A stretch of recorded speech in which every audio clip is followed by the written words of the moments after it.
Welcome, everyone, this is your friend, here with another exciting fanfiction. Today, we're diving into the story of what if Tony Stark had to watch his own life on the big screen.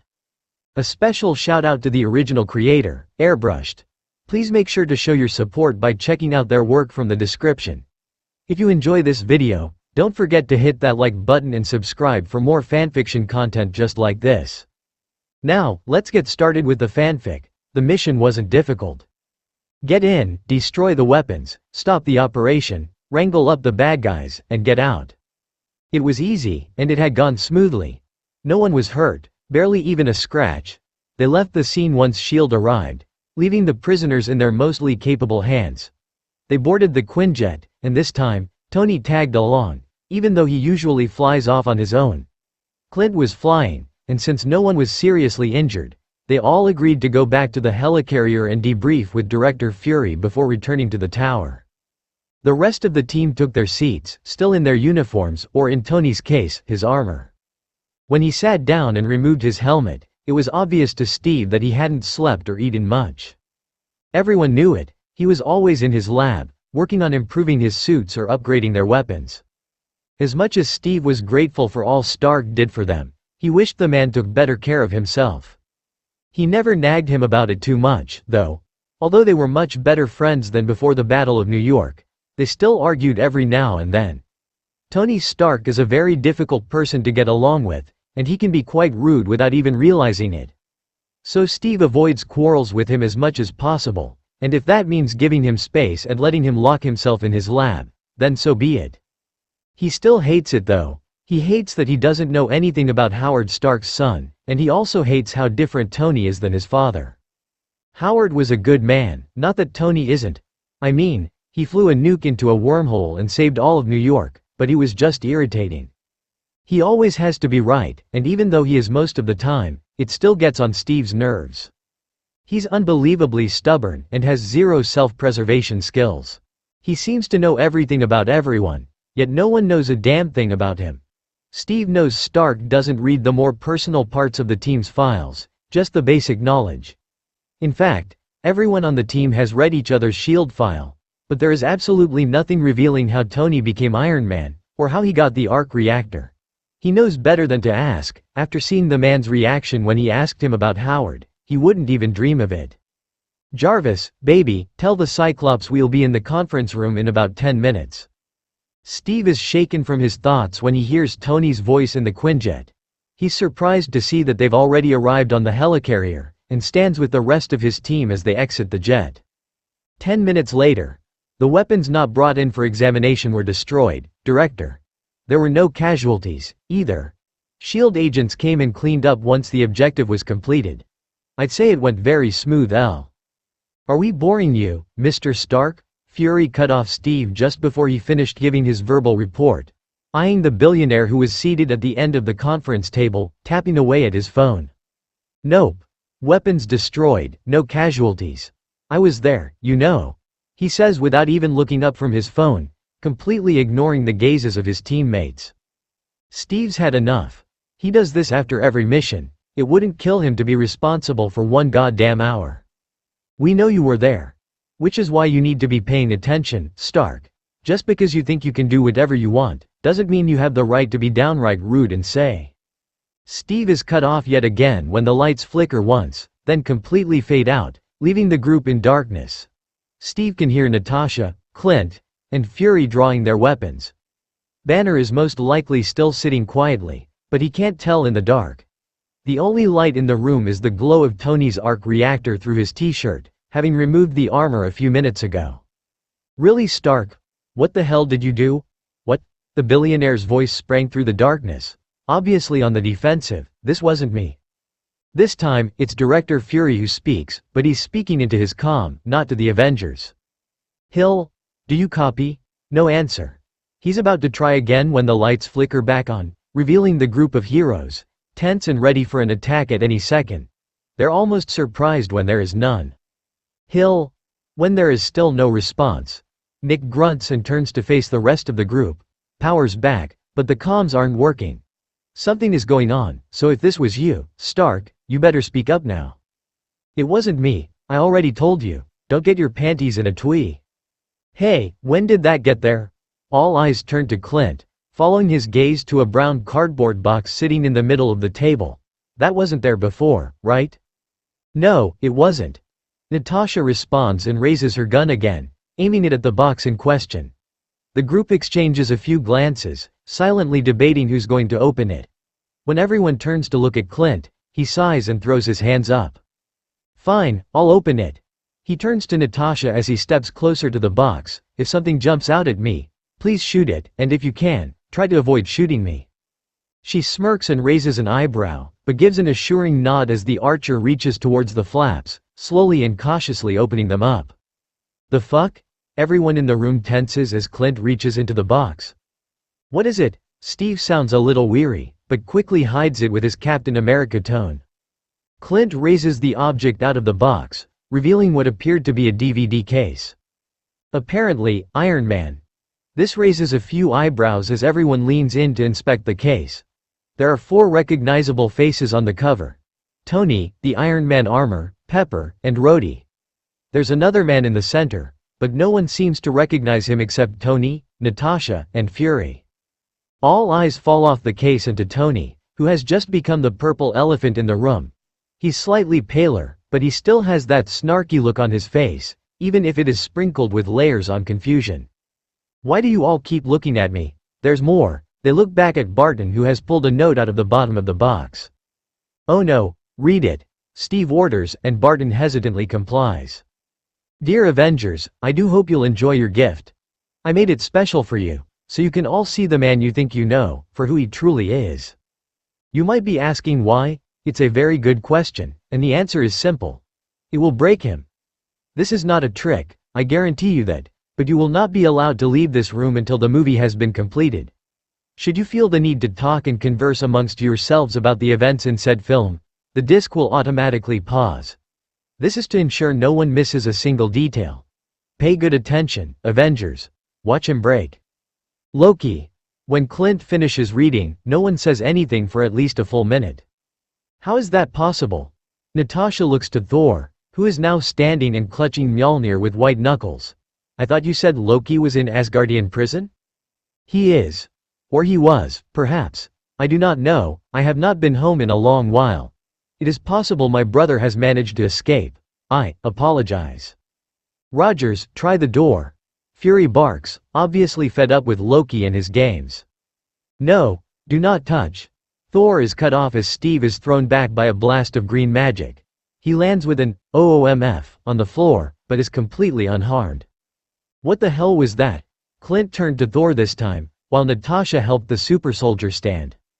Loki's instructions: we cannot leave until we view the film. He turns to face Tony, who has been unusually quiet. I am sorry, Man of Iron, but it seems we have no choice.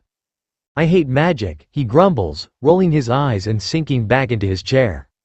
The next thing they know, they've all pulled their chairs around the monitor in the conference room. Everyone is a bit anxious to watch the film, except Tony, who is sitting with his arms crossed over his chest. He looks completely annoyed, which he is, but on the inside Anik. Judging by the cover, he has somewhat of an idea of what this movie might be about, and he is not happy about it at all. Everyone ready? Clint asks as he slips the DVD in. When everyone nods, except Tony, who is still sulking, he presses play. Dirt on Stark. He smirks. This is going to be so good. Just shut up and let's get this over with, Barton. Tony is definitely not looking forward to this. When the screen comes to life, there's a wide view of military vehicles driving down a dirt road in a desert area. AC/DC's Back in Black can be heard, and the words Kunar Province, Afghanistan appear on the bottom of the screen. Good song. Didn't take Loki for a rock and roll kind of guy, Tony jokes, and Clint snorts in agreement. They share a fist pump, but Natasha can't help but notice that the billionaire's hand is trembling. The shot changes again to show a radio on the floor of one of the vehicles, the source of the music, then shifts to someone holding a glass of scotch. $10 says it's Stark. Clint calls, and gets a round of shushing from the rest of the group. He sinks back into his seats and sulks. Fine, take all the fun out of it. The camera moves up to reveal Tony Stark, dressed in a suit and sunglasses, getting awkward glances from the soldiers in the vehicle. Trying to relieve the tension and break the silence, he begins to speak. I feel like you're driving me to a court-martial. This is crazy. What did I do? There are more awkward glances from the soldiers, but no one says anything, so he continues. I feel like you're going to pull over and snuff me. What? You're not allowed to talk. Tony turns to look at the soldier next to him, who has been trying very hard not to make eye contact with the intimidating billionaire. Hey, Forrest. Steve rolls his eyes and looks at Tony, who is staring at the screen with an unreadable expression. You shouldn't talk to soldiers like that. It's disrespectful. Someone needs to see Forrest Gump. Tony retorts, probably a little more boorish than he intended, but Steve doesn't say anything. We can talk, sir. Oh, I see. So it's personal? He looks away from the nervous soldier in mock offense, until the soldier driving the vehicle answers.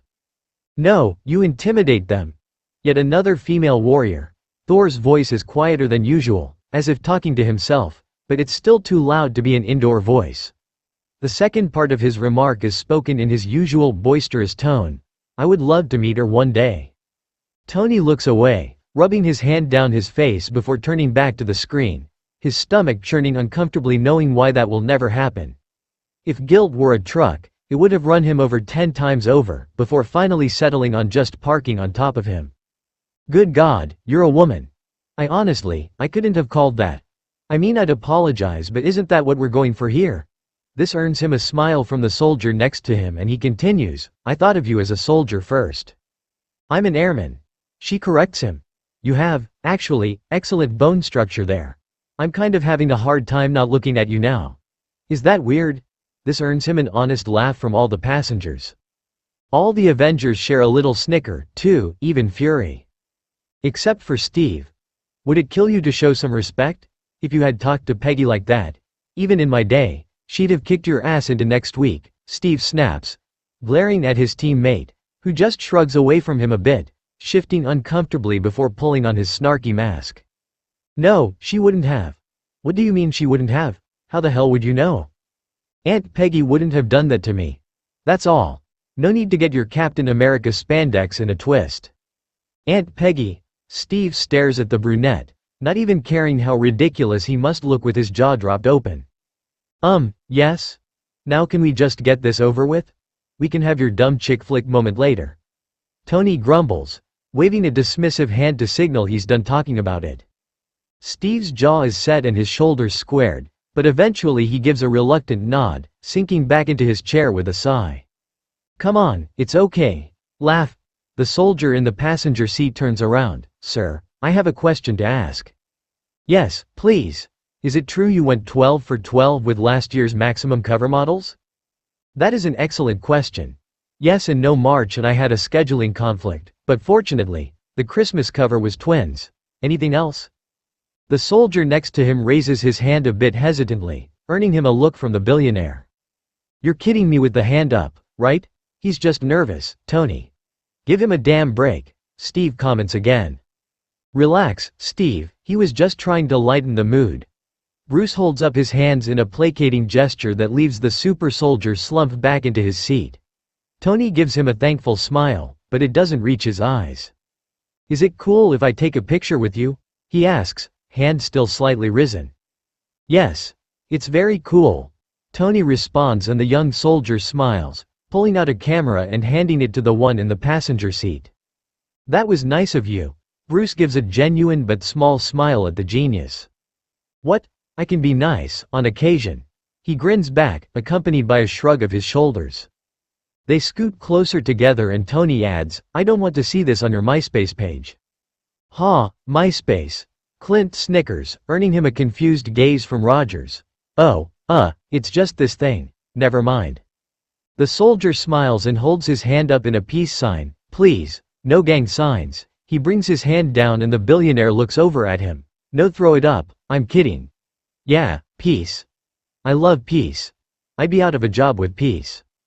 Really? Natasha is the one who looks at him this time, rolling her eyes and turning back to the screen. The soldier in the passenger seat seems to be struggling with the camera.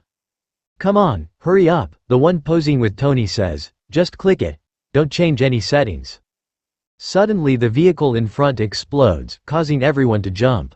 When the explosion hits, all of the Avengers jump with them, even the spies who are supposed to be cool and collected and trained for those type of things. Jesus, Steve whispers to himself, staring at the screen and trying to collect himself from the jump scare, all while trying to figure out what's going on. Tony is visibly shaking now, and it's obvious his snarky mask is having a hard time staying put. Contact left. The driver shouts as pieces of the exploded vehicle land on the hood of their own. Contact left. What's going on? What have we got? The look on Stark's face is pure panic, but the soldiers ignore his question. The female soldier steps out and is immediately shot down.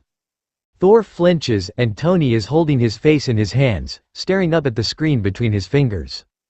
The passenger grabs his weapon and yells into the back, "Jimmy, stay with Stark." The soldier complies, yelling to the horrified billionaire, "Stay down." "Yeah," Tony gasps, his eyes wide with fear as he sinks further to the floor. The other soldier is out of the car now, setting up his gun on the hood of the vehicle when he is also shot, cracking the front windshield and splattering it with blood. It's Tony who flinches this time, on and off screen, the others slightly jumping again. Son of a bitch. Jimmy readies his weapon now and gets out, closing the door. Wait. Give me a gun.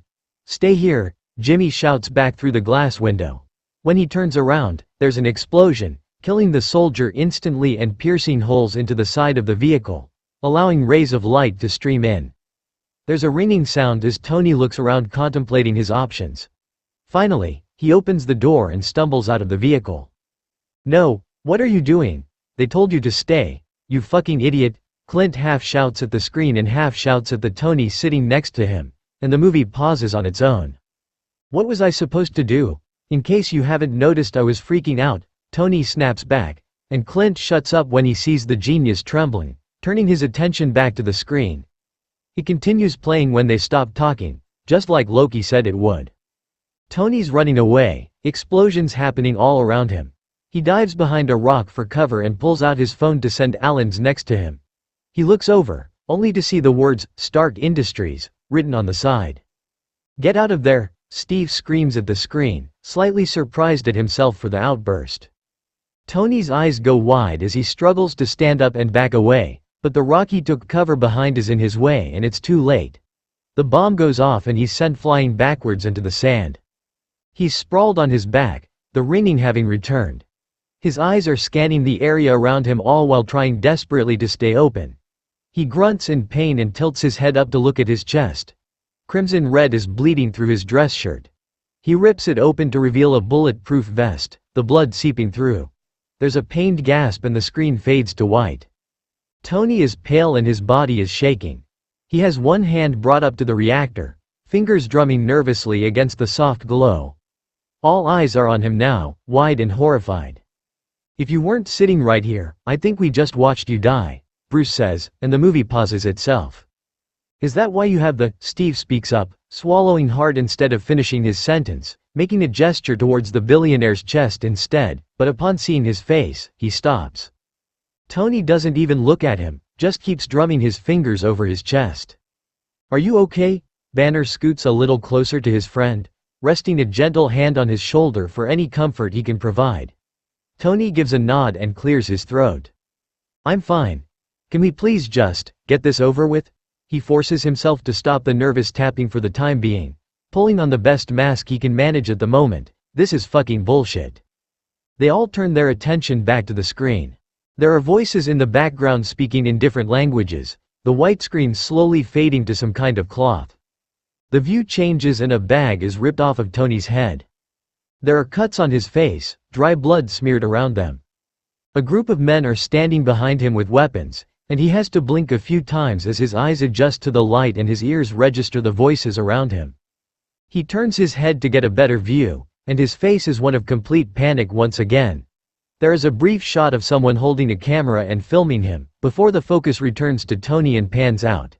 His chest is bandaged and there is blood seeping through. He's tied to a chair and the men surrounding him are holding their guns to his head, while one is reading a sheet of paper and speaking a different language. The scene cuts out and turns black, the words, "Iron Man," appearing in big gold letters. "You were," Steve struggles with his words for the second time, his face full of nothing but shock. "You were a hostage?" Natasha looks away from the screen at this, her eyes something fierce. "Seriously? You're the leader of this team and you didn't even bother to read his file? I thought reading files was your hobby?" "Well, I did a little, Steve starts, but Tony cuts him off. "It's okay, Natasha. I delete most of the stuff S.H.I.E.L.D. has in their files about me."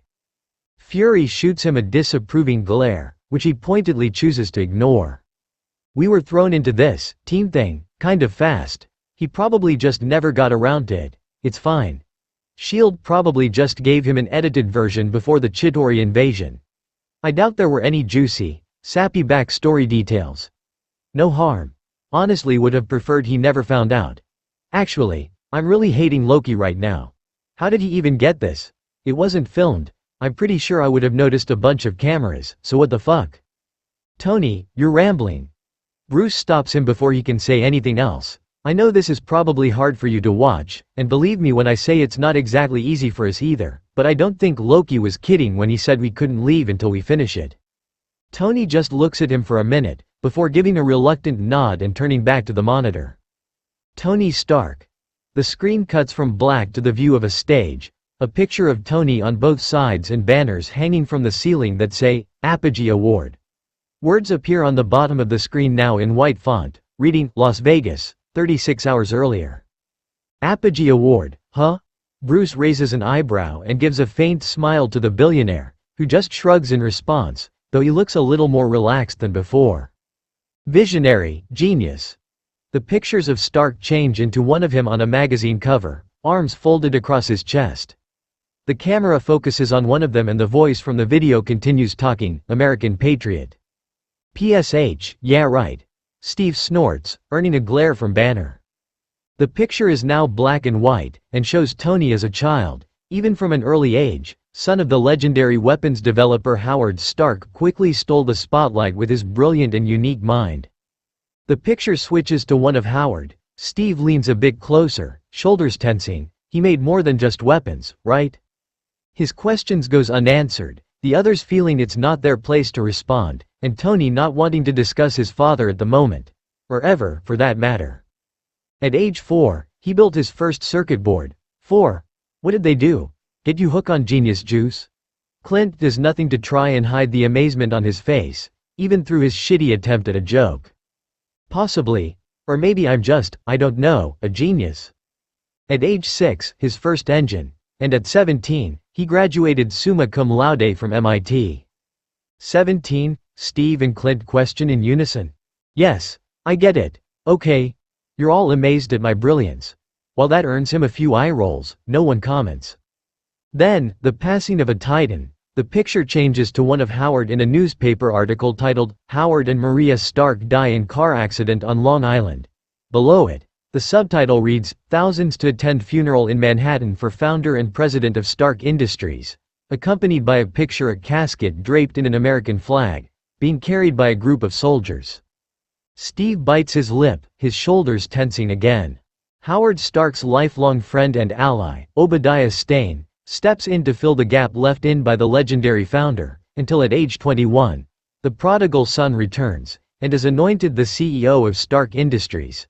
A few more pictures pass by before the screen shows one of Tony with Stane behind him, looking over his shoulder. Stark without his beard never thought I'd see the day.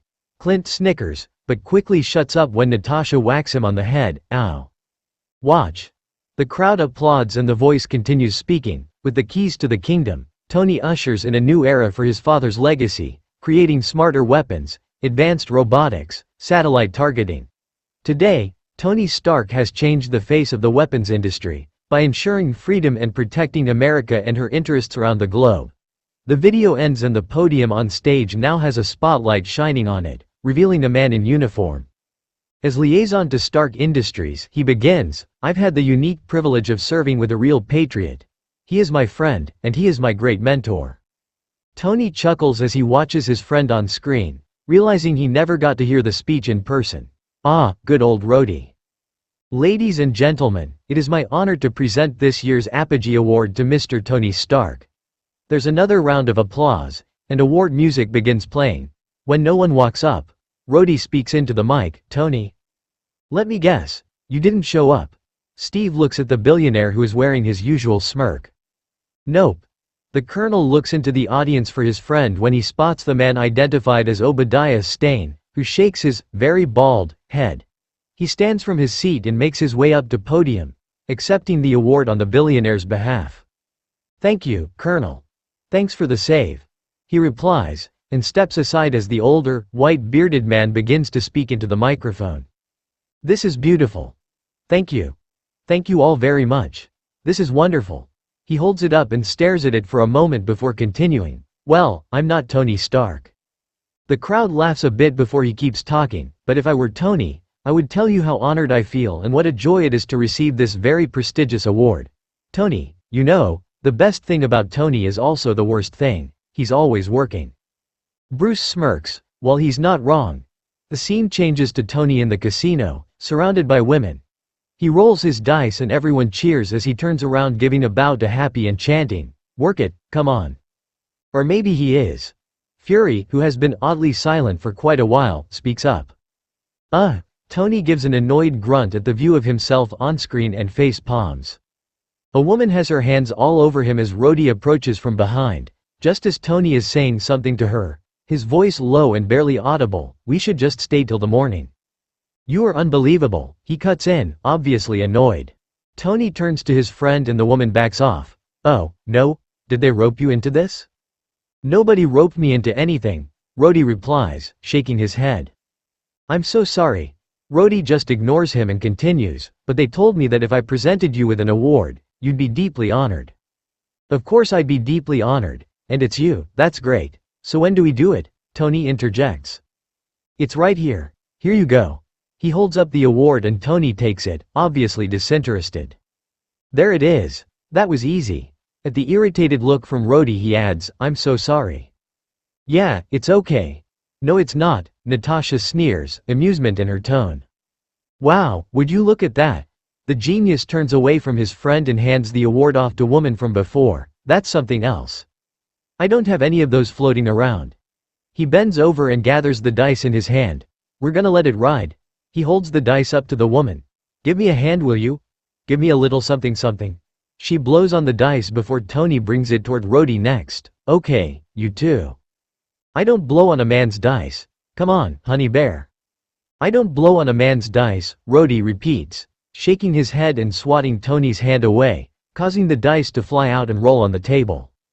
There it is, Lieutenant Colonel Rhodes rolls, and the roll is bad and Rhodey shrugs, to which Tony just says, 2 craps, line away.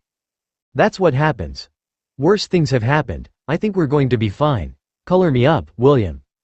You really are unbelievable, aren't you? Steve scoffs just as the screen changes to Tony and Colonel Rhodes shaking hands. This is where I exit. Tomorrow, don't be late, Rhodey says, pointing to his friend. Yeah, you can count on it. I'm serious. I know, Tony points back as Rhodey walks away, holding up his award. Render unto Caesar that which is Caesar's. He hands the award to a man dressed in costume. There you go. Really? You just hand out an award like that? Natasha eyes him but he doesn't say anything. The scene changes and Happy is opening a car door for Tony, who stops short when his name is yelled. Mr. Stark, excuse me, Mr. Stark. An attractive young blonde starts walking up to him but is stopped by one of Tony's guards. Christine Everhart, Vanity Fair magazine. Can I ask you a couple of questions? She's cute, Happy mumbles next to Tony. She's alright. He spins to face her. Hi. Hi. It's okay. Yeah, okay, go. He steps closer and she holds a voice recorder up to him. You've been called the Da Vinci of our time. What do you say to that? Absolutely ridiculous, I don't paint. He deadpans, and she immediately continues with a follow-up question. And what do you say to your other nickname, the Merchant of Death? She raises an eyebrow, her jaw set. Tony gives another groan and leans over, his face in his hands. That's not bad. Let me guess, Berkeley, Brown, actually, she corrects him. Well, perfect world but it's the only one we've got. I guarantee you. The day weapons are no longer needed to keep the peace. I'll start making bricks and beams for baby hospitals. Rehearse that much? She raises her eyebrow again, obviously not convinced. Every night in front of the mirror before bedtime. I can see that. I'd like to show you firsthand. All I want is a serious answer. Alright, here's serious. My old man had a philosophy: peace means having a bigger stick than the other guy. Seriously? Steve looks to Tony, who only replies with a nod. That's a great line coming from the guy selling the sticks, she retorts. My father helped defeat the Nazis, he worked on the Manhattan Project. A lot of people, including your professors at Brown, would call that being a hero. And a lot of people would also call that war profiteering. Tell me, he leans a little closer to the voice recorder, do you plan to report on the millions we've saved by advancing medical technology, or kept from starvation with our IntelliCrops? All those breakthroughs, military funding, honey. You ever lose an hour of sleep your whole life? He shrugs, I'd be prepared to lose a few with you. The scene immediately changes and the two are falling onto a bed together, Christine on top with much less clothes than before, until Tony rolls them over and they fall off the bed with a laugh. Okay, I really did not need to see that. Clint makes a gagging noise and Tony gives a laugh, not at all embarrassed. Sorry, Katniss. I'll explain when you're older. The next thing we see is the reporter lying nude on the bed, asleep beneath the white sheets. Good morning, the familiar British voice can be heard and the woman snaps her eyes open with a startled gasp. It's 7 a.m. The weather in Malibu is 72 degrees with scattered clouds.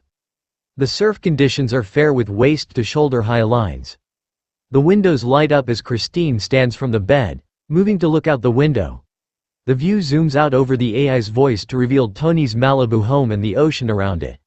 High tide will be at 10:52 a.m. That's your house? Clint speaks for everyone as they stare in amazement at the screen, except Natasha and Fury who have been there before. Yup. The interior of the house is shown, where Christine is wearing Tony's dress shirt from the night before, and her panties. Tony? Hey, Tony? So if you die or something, can we have your house? It's left to Potts. Sorry bird brain. The blonde wanders around a bit, taking in her surroundings before she comes to a blue panel on the wall. She hesitates for a minute, but curiosity wins and she reaches for it. Immediately there is a beeping noise, and the panel blinks red before the AI speaks up again. You are not authorized to access this area.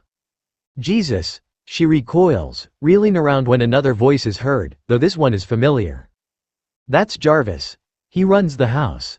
A strawberry blonde appears, dressed in professional dress clothes and holding clothes on a hanger. I've got your clothes here. They've been dry cleaned and pressed, and there's a car waiting for you outside that will take you anywhere you'd like to go. The blonde strides up to her with a grin. You must be the famous Pepper Potts. Indeed I am. Oh boy, here we go. Natasha smirks and everyone leans a little closer to the screen. After all these years, Tony still has you picking up the dry cleaning. Pepper hesitates for a moment, and if she's taken aback by the rude comment she does a pretty good job at hiding it. I do anything and everything that Mr. Stark requires. She gives a fake smile and a nod, including, occasionally, taking out the trash. Will that be all? The team doesn't even try to hide their laughter. Do not cross Pepper Potts. That woman is a force to reckon with. Tony smirks, and they all turn their attention back to the screen. The shot changes to Tony working in his shop, music blasting in the background. Give me an exploded view. He glances at a monitor off to the side showing the engine he is currently working on. The compression in cylinder 3 appears to be low. Log that. In the background, Pepper is typing in the access code to his workshop. When she enters, the music lowers and she can be heard talking on the phone. I'm gonna try again, right now. Please don't turn down my music. Tony doesn't even look up from his task as he says this. I'll keep you posted. She ignores him and hangs up the phone before addressing him. You are supposed to be halfway around the world right now. How'd she take it? Like a champ. He's studying a piece of the engine when he asks, why are you trying to hustle me out of here? The view widens to reveal Tony kneeling on the floor in front of the car he's working on when Pepper continues, your flight was scheduled to leave an hour and a half ago. That's funny, though with it being my plane and all, that it would just wait for me to get there. Tony, I need to speak to you about a couple of things before I get you out of the door. He ignores her and moves to sit on the wheel of the car. Doesn't it kind of defeat the whole purpose of having your own plane if it departs before you arrive? He's got a point. Clint shrugs, and Natasha flicks the back of his head. Larry called. He's got another buyer for the Jackson Pollock in the Waynes. Do you want it, yes or no? Is it a good representation of his spring period? No, the Springs was actually the neighborhood in East Hampton where you lived and worked, not spring like the season. So, I think it's a fair example. I think it's incredibly overpriced. I need it. Buy it. Store it. He stands and walks past her, where she quickly follows behind. Okay. The MIT commencement speech is in June. He cuts her off. Please, don't harangue me about stuff that's way down. They're haranguing me, so I'm gonna say yes. Deflect it and absorb it. Don't transmit it back to me. I need you to sign this before you get on the plane. She shuffles through some papers and opens a folder, handing him a pen. What are you trying to get rid of me for? What, you got plans? As a matter of fact, I do. I don't like it when you have plans. She shakes her head. I'm allowed to have plans on my birthday. It's your birthday? Of course you forgot. Clint snickers and Steve rolls his eyes. Yes. I knew that. Already? She gives him a genuine smile before she responds. Yeah. Isn't that strange? It's the same day as last year. Get yourself something nice from me. His voice is gentle and he smiles back, taking the pen. I already did. And, oh, it was very nice. Yeah? Very tasteful. Thank you, Mr. Stark. You're welcome, Miss Potts. He gives her a genuine smile, and she returns it. Ah. Shut up, bird brain. Pepper hands him a cup and he drinks its contents before handing it back to her with an, okay. The next shot is of a white sports car speeding down the road, a black car not far behind. They both pull into a parking lot, where Stark Industries is written on almost everything. There's a plane waiting and Rhodey is standing at the top of the stairs. Tony steps out of the white car and Happy out of the black one. You're good. I thought I lost you back there, Tony shouts to Happy, who is walking around to the back of his car. You did, sir. I had to cut across Mulholland. He replies as he grabs a few bags out the trunk. I got you. I got you. You were racing? Steve questions, though he already knows the answer. They're walking up to the plane and a very annoyed-looking Rhodey. What's wrong with you? He shouts as Tony makes his way up the steps. What? 3 hours. I got caught doing a piece for Vanity Fair. Tony replies, trying to sound innocent. For 3 hours, you got me standing here. Waiting on you now. He says, stepping into the plane with Happy behind him. Let's go. Come on. When Rhodey steps in, Tony can be heard from inside. Wheels 3 hours? Steve gives a disapproving look to Tony. Oh, don't act so surprised, Rogers. Even now I'm never on time. There is a brief shot of the Stark Industries plane before it reveals the interior, where Rhodey and Tony are sitting across from one another. A flight attendant lays down a pair of forks before walking off. Tony gives her a quick glance, then turns back to Rhodey. What you reading, platypus? The colonel doesn't even look up from his newspaper, nothing. Come on, Sour Patch, don't be mad. I told you I'm not mad. I'm indifferent, okay? I said I was sorry.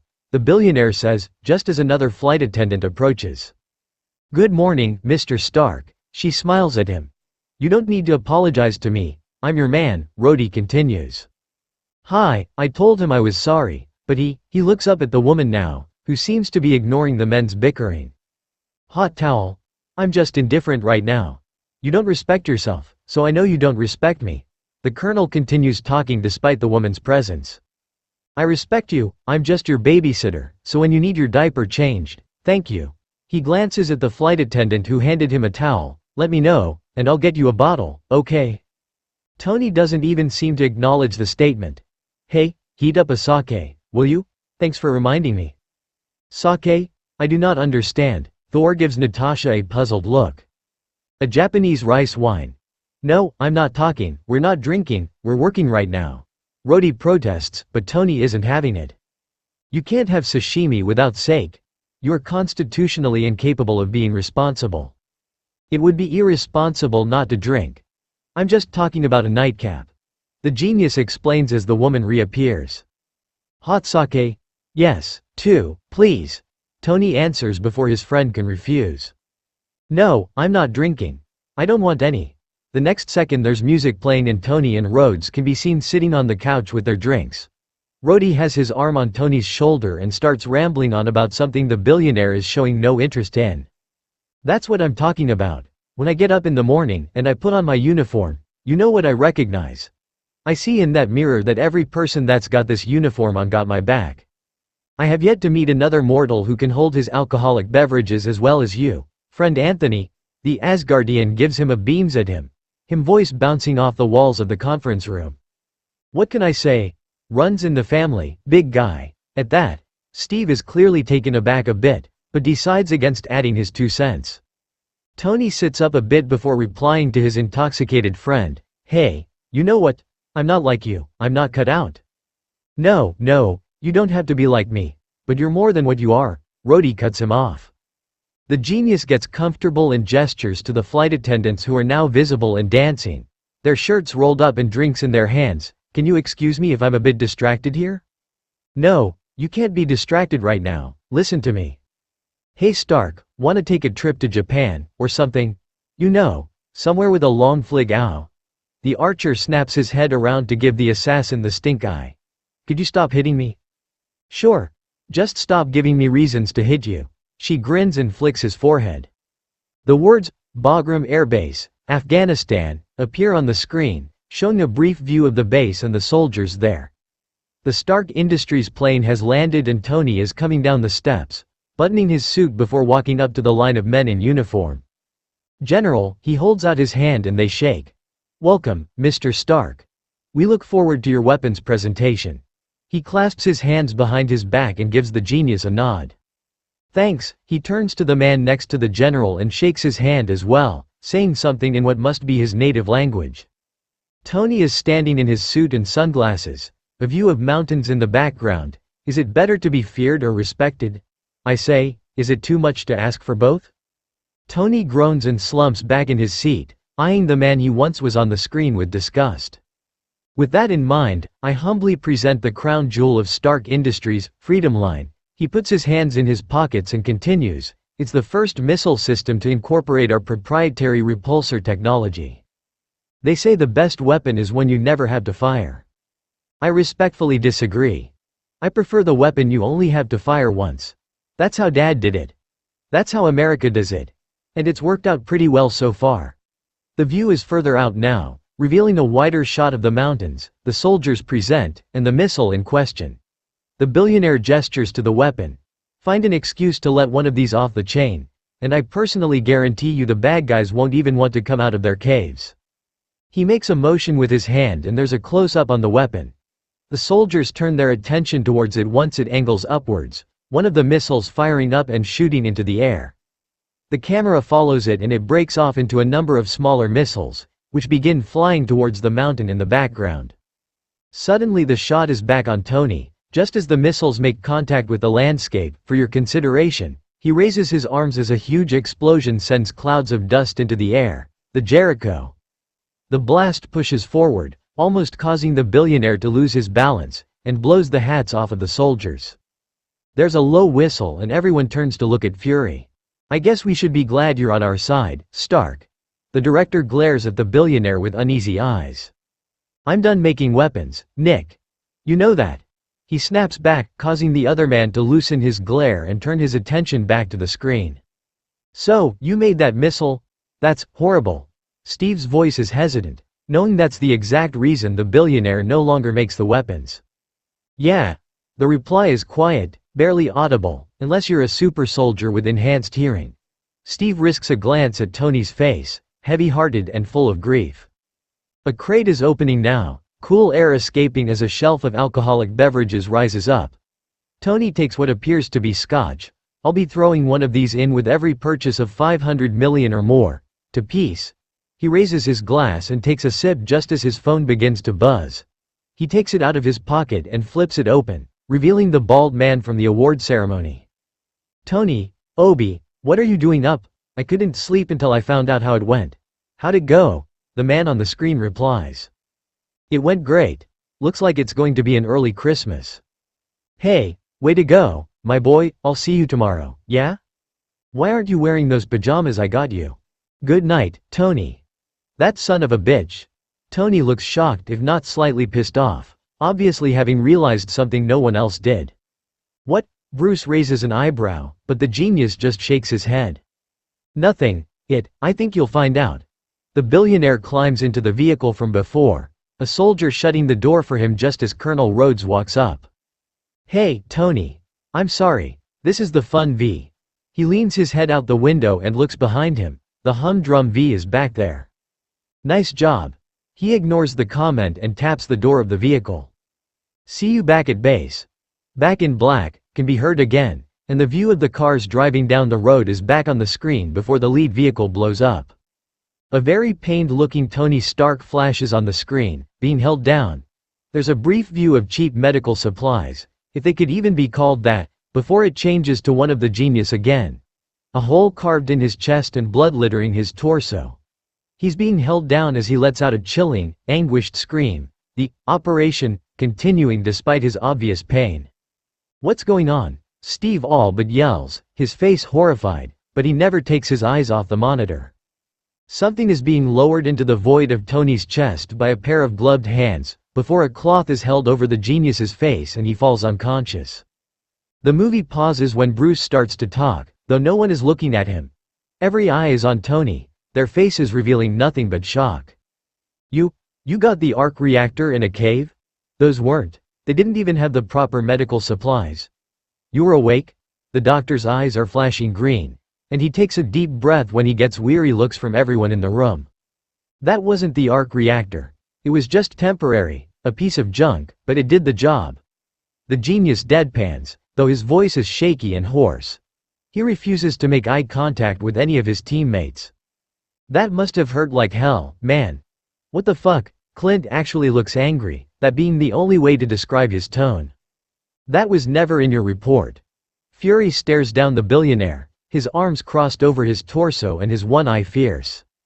Why? Didn't make any difference. I assumed you people could at least make an educated guess, seeing as I didn't have a hunk of metal in my chest before I left. No one responds, and the movie starts to play again. The camera is zooming in on an unconscious Tony Stark. Moments later, there's a distant scream and his eyes snap open. He shivers, letting out a shuddering breath that's visible in the cool air. Coughing, he brings his hand up to his nose, pulling out a breathing tube that seems to be infinite in length. The sound of it being pulled out can be heard, and he tries his best to suppress a gag, before finally ripping it off his nose, along with the tape that once held it in place. That was most disturbing. The Asgardian makes a face, and there are a few nods of agreement around the room, except from Bruce. When he turns his head, his breath is perceptible, revealing just how cold it is. His eyes are set on a glass of water, and he reaches for it, only to succeed in knocking it the ground. He has a short coughing fit, clenching his shivering hands and glancing at a man shaving his face in front of a cracked, rusty mirror, humming to himself. Tony ignores him for now, and turns back to his task. He rolls over a bit to further his reach for the second bottle of water, but stops short when there's a painful tug on his chest. I wouldn't do that if I were you, the man who's shaving in the mirror says. Without answering, Tony slowly turns to look back over his shoulder, revealing a car battery with wires connected to it. He grips the cables in his trembling hand and traces their path all the way to his torso. He releases a painful grunt when it tugs beneath the bandages, tapping on it a bit before he starts to rip off the white gauze. His breathing is getting heavier and heavier as he continues to tear away the bandage to reveal what the wires are connected to. Sitting in his chest is a rusty electromagnet, cables attached to the battery beside him, dry blood and scarred tissue visible on the surrounding skin. His eyes go wide with fear as he struggles to keep his breathing steady. They had you hooked up to a car battery? Did you see all the rust on that thing? That alone could have killed you? Banner's eyes are dangerously green now, and the others are sure that if their eyes could turn green when they were angry, theirs would be too. Brucky, you need to calm down. I'm fine, I fixed it. He gives a reassuring tap on the arc reactor in his chest, but when it doesn't seem to work, he lets out an exasperated sigh and hesitantly lifts his shirt. No rust, see. Though the action seems to calm the doctor enough to keep him from hulking out, the others' faces are still nothing short of horrified at the sight of the scar tissue surrounding the gentle blue glow. It seems so out of place, the mangled skin contrasting with the beauty of the light. Obviously uncomfortable, the genius drops his shirt back down. There's a couple of reasons why very few people have seen his arc reactor up close, that being one of them. The man from before is whistling and stirring food in a pan over a small fire. The camera slowly panning up to reveal Tony sitting on a cot. A broken mirror held in front of his chest. He's looking at it almost with disgust. "What the hell did you do to me?" There is a better view of the man now. He has glasses and a bit of gray stubble, and though he's mostly bald, there's still a thin bit of hair around the back of his head. He glances at the billionaire, then back to his cooking before responding. What I did is to save your life."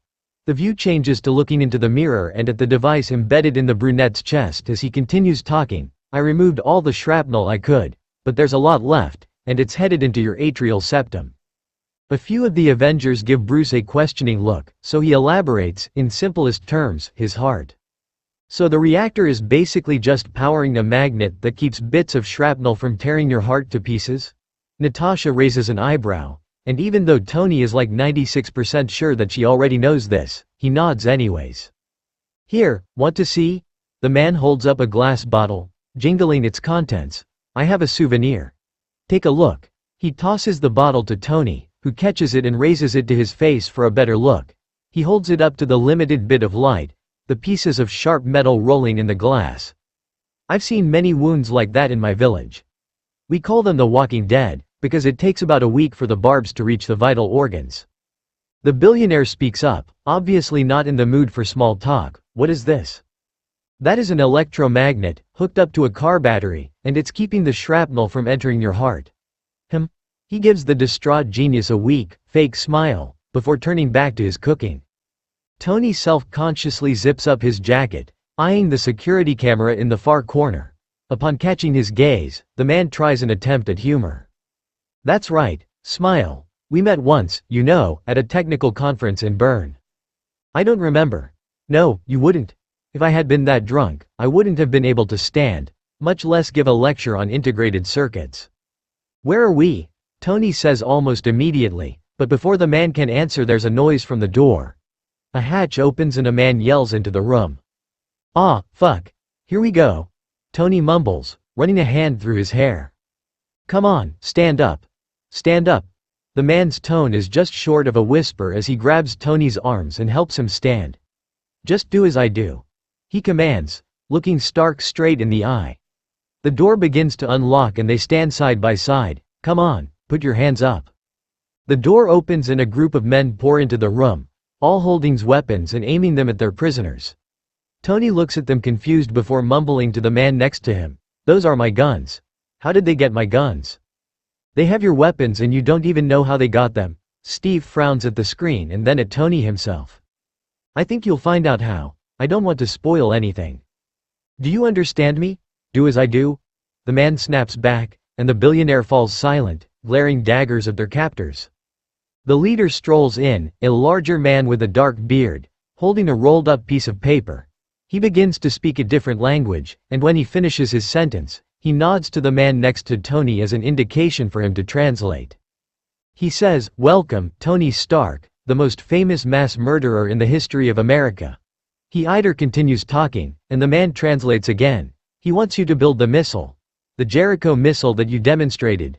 Their captor hands them a picture, and the man next to Tony takes and holds it open for him to see. "This one." Tony looks the leader straight in the eye upon seeing the picture. "I refuse." "No, that's not what you say." Clint screams at the screen for the second time today, making Tony flinch and shift uncomfortably in his seat. The scene changes immediately and Tony is being held underwater, thrashing and screaming for air. When he's finally pulled back up by the hair, he gasps for breath, spitting the water out of his mouth. Before he has a chance to completely catch his breath, he's shoved back under, the water reaching the cables in his chest and shocking him in the process. He's pulled up again, this time thrashing and fighting with his captors as they manhandle him and pull at his hair. "What the hell was that?" This time, it's Steve who looks furious, glancing at his teammates for an explanation. "It's called waterboarding. It's supposed to simulate drowning without actually killing you." Natasha supplies with as straight a face as ever, though it's obvious in her eyes the sympathy she's feeling for the billionaire, who is worryingly silent at the moment. There's a bag over Tony's head now as he's being forcibly guided through the cave and outside. When the bag is removed, he blinks a few times, adjusting his eyes to the bright sun. He's shoved forward, clutching the car battery to his chest as he stumbles behind the men. He scans his surroundings as he approaches the leader, and looks horrified when he realizes all the cases say, Stark Industries. The leader speaks again, and the doctor elaborates, he wants to know what you think. The billionaire looks at his captor and speaks, his voice raspy and raw, I think you got a lot of my weapons. He says they have everything you need to build the Jericho missile. The doctor translates the reply, he wants you to make the list of materials. He says for you to start working immediately, and when you're done, he will set you free. Tony reaches out and shakes his hand, giving a fake smile, no he won't. No he won't, the man confirms. He won't. Natasha double confirms, and shrugs when everyone turns to look at her. What? They won't. In the distance, there is a brief shot of a tan, bald man, fiddling with his ring and standing on the edge of a rock, surrounded by men, overseeing the operation. The scene changes again, and the two hostages are back in the cave, huddled around a fire. Tony is staring into the flames, wearing a beanie, a pair of gloves, and a coat. The entire outfit is so different than what he normally would wear, making him appear more like a hobo than a billionaire. I'm sure they're looking for you, Stark. But they will never find you in these mountains. The other man takes a seat next to Tony before continuing, look, what you just saw, that is your legacy, Stark. Your life's work in the hands of those murderers. Is that how you want to go out? Is this the last act of defiance of the great Tony Stark? Or are you going to do something about it? Why should I do anything? They're going to kill me, either way. And if they don't, I'll probably be dead in a week. The billionaire's voice is quiet, almost hopeless. Well then, this is a very important week for you, isn't it? Men are carrying weapons and supplies around the room, and the camera pans over, revealing Tony yelling orders and the man next to him translating, if this is going to be my workstation, I want it well lit. I want these up. I need welding gear. I don't care if it's acetylene or propane. I need a soldering station. I need helmets. I'm gonna need goggles. I would like a smelting cup. I need 2 sets of precision tools. You're actually building it? Steve nearly shouts at the billionaire. What? No, of course not, just watch, Spangles. I'm not an idiot. Tony snaps back, but it's a little friendlier sounding than before. The camera reveals a Stark Industries missile, with Tony working on the end. How many languages do you speak? A lot. But apparently, not enough for this place. Tony gives a half-hearted smirk and the man continues, they speak Arabic, Urdu, Dari, Pashto, Mongolian, Farsi, Russian. Tony slides something out of the missile before he responds, who are these people? They're your loyal customers, sir, they call themselves the 10 Rings. There's a brief view of the security camera, then switches to the men holding them captive overseeing the process from TV screens, before returning back to Tony. You know, we might be more productive if you include me in the planning process, the doctor says, sitting next to the busy billionaire. He starts pounding on the missile with his forearm, demonstrating a considerable amount of strength, causing the end to pop off.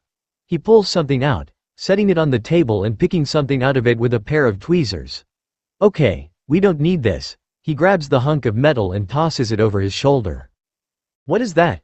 Tony holds a piece of thin metal up to the light with the tweezers. That's palladium, 0.15 grams. We need at least 1.6, so why don't you go break down the other 11? There's a bowl of red like sand, the billionaire grabbing a handful and putting it into a cup. There's a smelting cup being pulled out of the fire by the other man. Tony behind him holding the car battery over his shoulder. Careful, careful, we only get one shot at this, he warns. Relax, I have steady hands. Why do you think you're still alive? They walk over to the table, Tony setting the battery down on top of it. They lean over and the doctor starts to pour the liquid from the cup into the mold when Tony speaks up. What do I call you?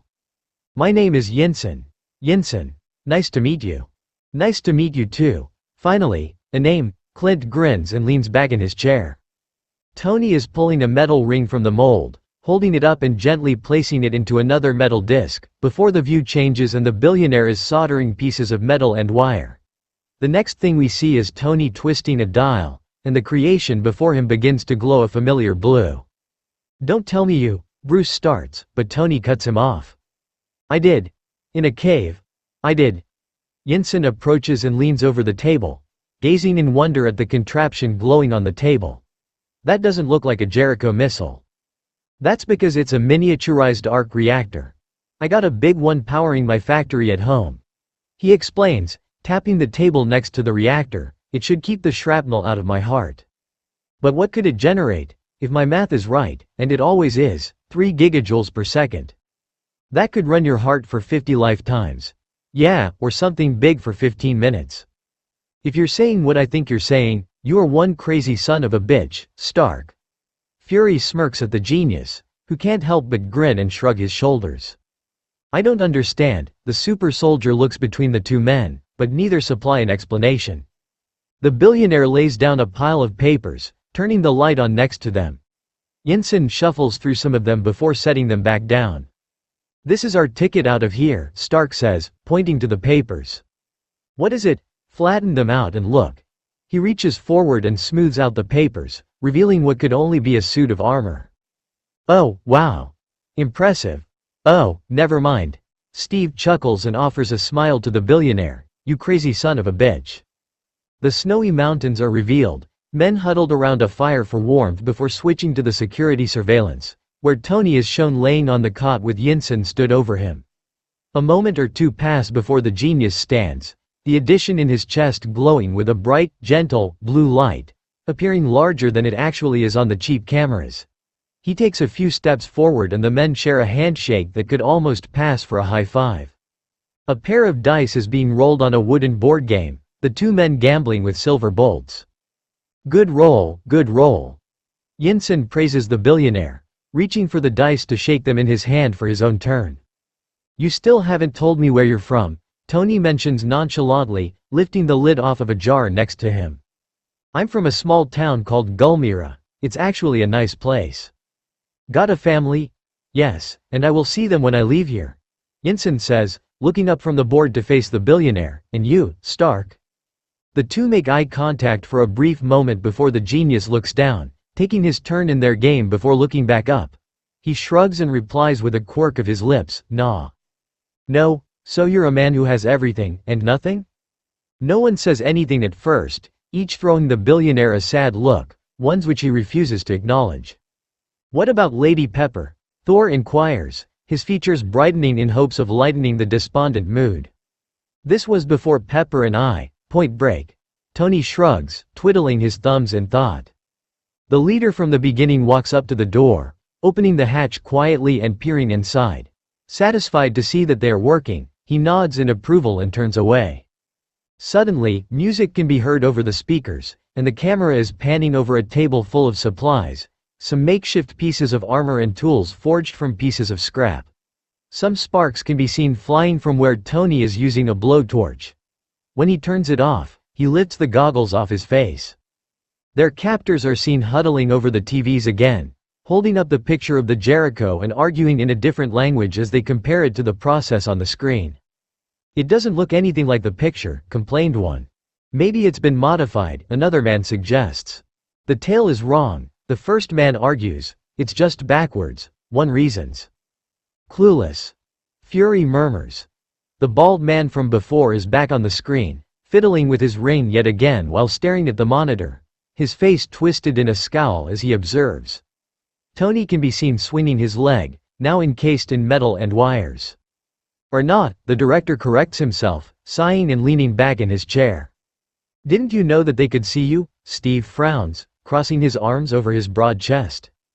Of course he knew, Bruce answers before Tony has the chance, but considering all of his options, well, there weren't many.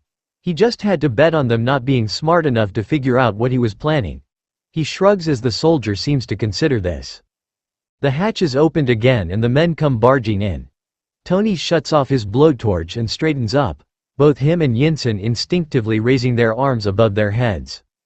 Raza, the main leader, walks in, glancing at the two men. Relax. They hesitantly put their arms down, and the leader walks up to Tony, pulling the collar of his tattered shirt down to get a glimpse at the arc reactor. The bow and arrow once was the pinnacle of weapons technology. Once? You mean is ow stop hitting me? Clint glares at Natasha, but slumps back in his seat anyways. He's not even going to ask what the arc reactor is. Widow raises an eyebrow, pinching the archer's ear to keep him from interrupting her. I guess he just didn't see a reason to? I'm not sure. He must have just figured it was keeping me alive, and so long as I stayed alive I could build him his missile. Joke's on him. He smirked, tapping the reactor for good measure. It allowed the great Genghis Khan to rule from the Pacific to the Ukraine. An empire twice the size of Alexander the Great, and 4 times the size of the Roman Empire. He picks up the papers revealing the armor plans, studying them for a moment. Tony gives a nervous glance to Yensen, who makes a subtle gesture with his hand to calm down as Raza continues. But today, whoever holds the latest Stark weapons, rules these lands. And soon, it will be my turn. He glares at the billionaire for a moment before addressing Yensen in another language that translates to, "Why have you failed me?" "We're working diligently," Yensen responds. "I let you live, and this is how you repay me?" Raza asks, approaching the doctor. "It's very complex. He's trying very hard." The billionaire can be seen watching uneasily, clearly not happy that he can't understand what's going on. On his knees, Raza orders, and a man approaches, grabbing Yensen by the arm and forcing him to his knees. He walks over to the fire, picking up the tongs and grabbing a hot coal. "You think I am a fool? We're both working. Open your mouth," he says, holding up the burning coal. "What does he want?" Tony questions, still standing helplessly on the other side of the room. Ignoring him, Raza grabs Yensen's head, holding the tongs in front of his mouth. "What's going on? Tell me the truth." "He's building your Jericho," Yensen pleads. "The truth." "He's building your Jericho. The truth." Raza raises his voice. Tony steps forward in a moment of bravery, obviously fed up with the situation. "What do you want? A delivery date?" he asks, raising his hands in a placating gesture when every gun in the room is suddenly pointed at him, followed by a series of shouting. Raza looks up at the billionaire, who hesitates for a moment before speaking. "I need him. Good assistant." Raza drops the burning coal in front of Yensen's face, never looking away from Stark. "You have till tomorrow to assemble my missile," he threatens, tossing the tongs carelessly across the room.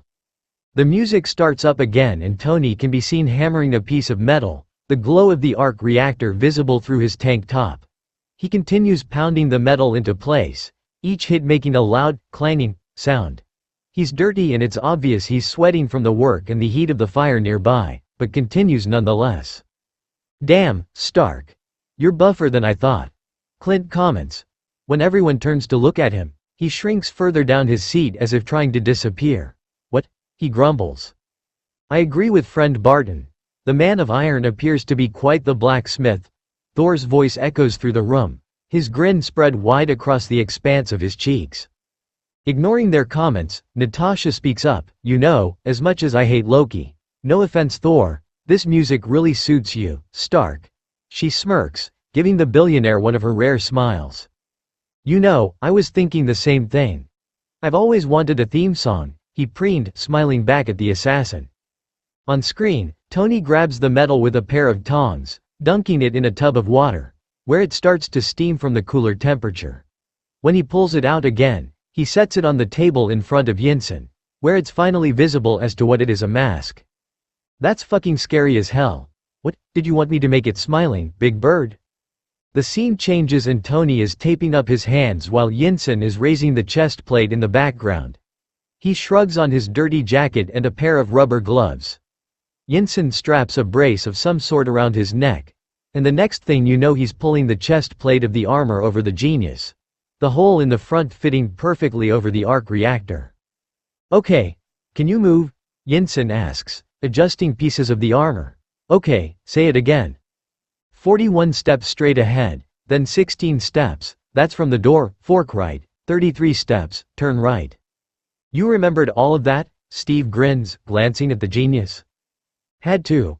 Raza approaches the security monitors, leaning forward. "Where is Stark?" He growls to one of his men. "He was here a moment ago. Go look for him," he barks, leaning closer to inspect the screen, only seeing a wall they had set up and Yensen working behind it.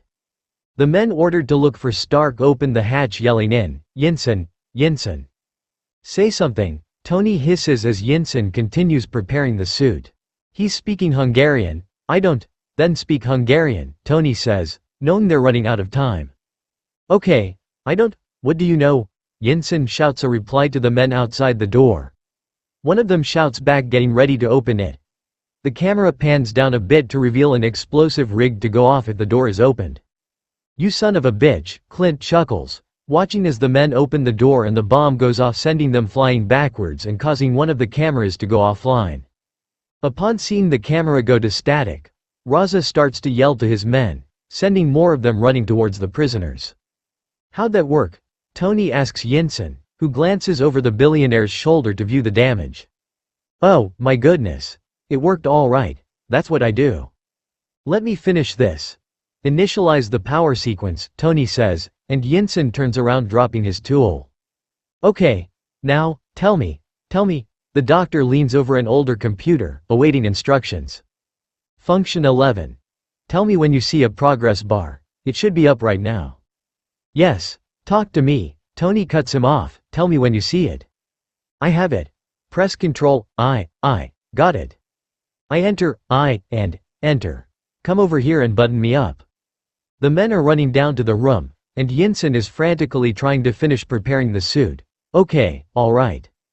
Every other hex bolt, Tony instructs, ignoring the yelling coming closer.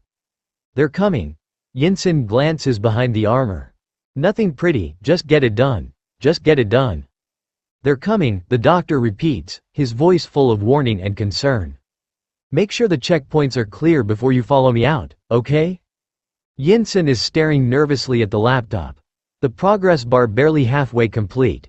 We need more time, he states as he turns around, facing the billionaire with a determined look. Hey, I'm going to go buy you some time. Stick to the plan.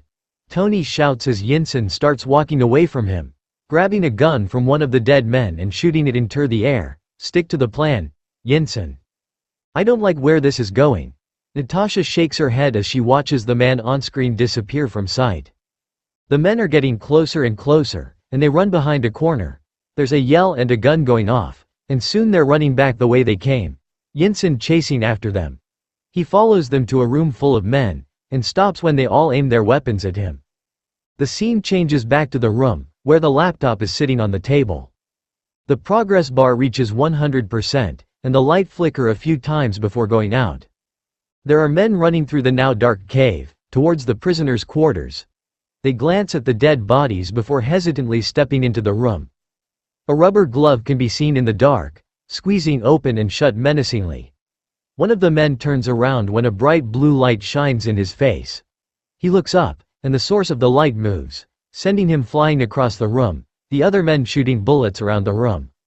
Clint cheers and stands up. Prison break. That room is full of missiles. Are they that stupid? Steve's voice is louder than usual as he eyes the screen in frustration. Tony snickers and pats the captain on the shoulder. Pretty much, Rogers, pretty much. The men seem satisfied that they might have hit their target. When the light appears again, there's more shooting, but the followers don't stand a chance. When the last one falls, the camera pans out to reveal the armor in its entirety for the first time. That's holy shit, Steve murmurs, and everyone's thinking it. Cap just said a bad word.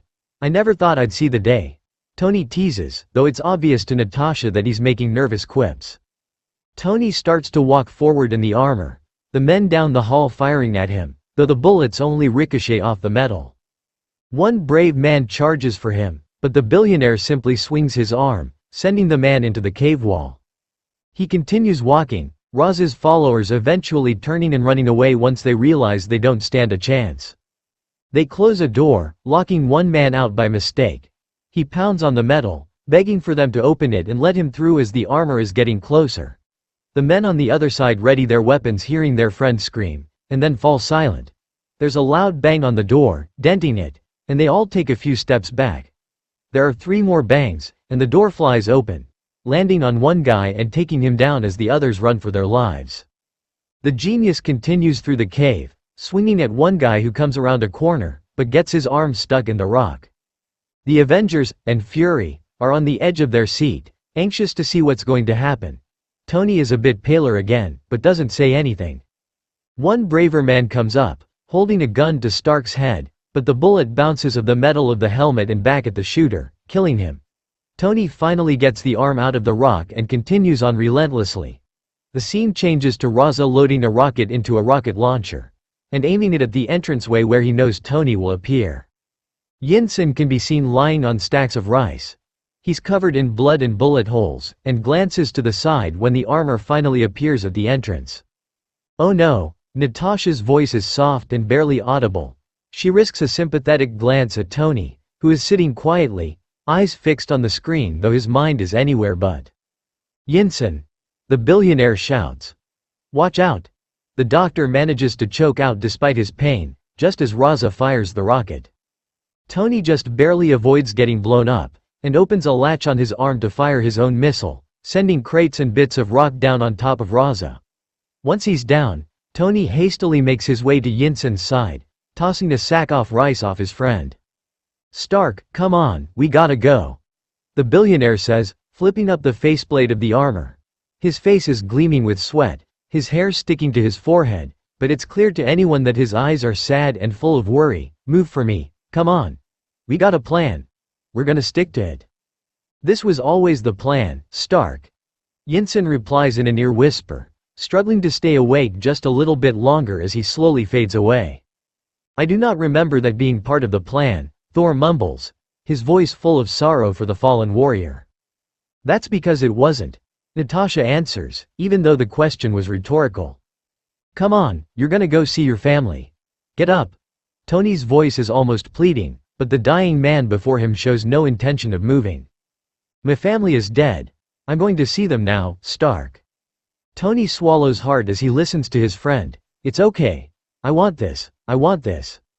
The armored man sighs, trying his best at a small smile. "Thank you for saving me." "Don't waste it. Don't waste your life." Yensen lets out a strangled last breath, before his eyes close one last time.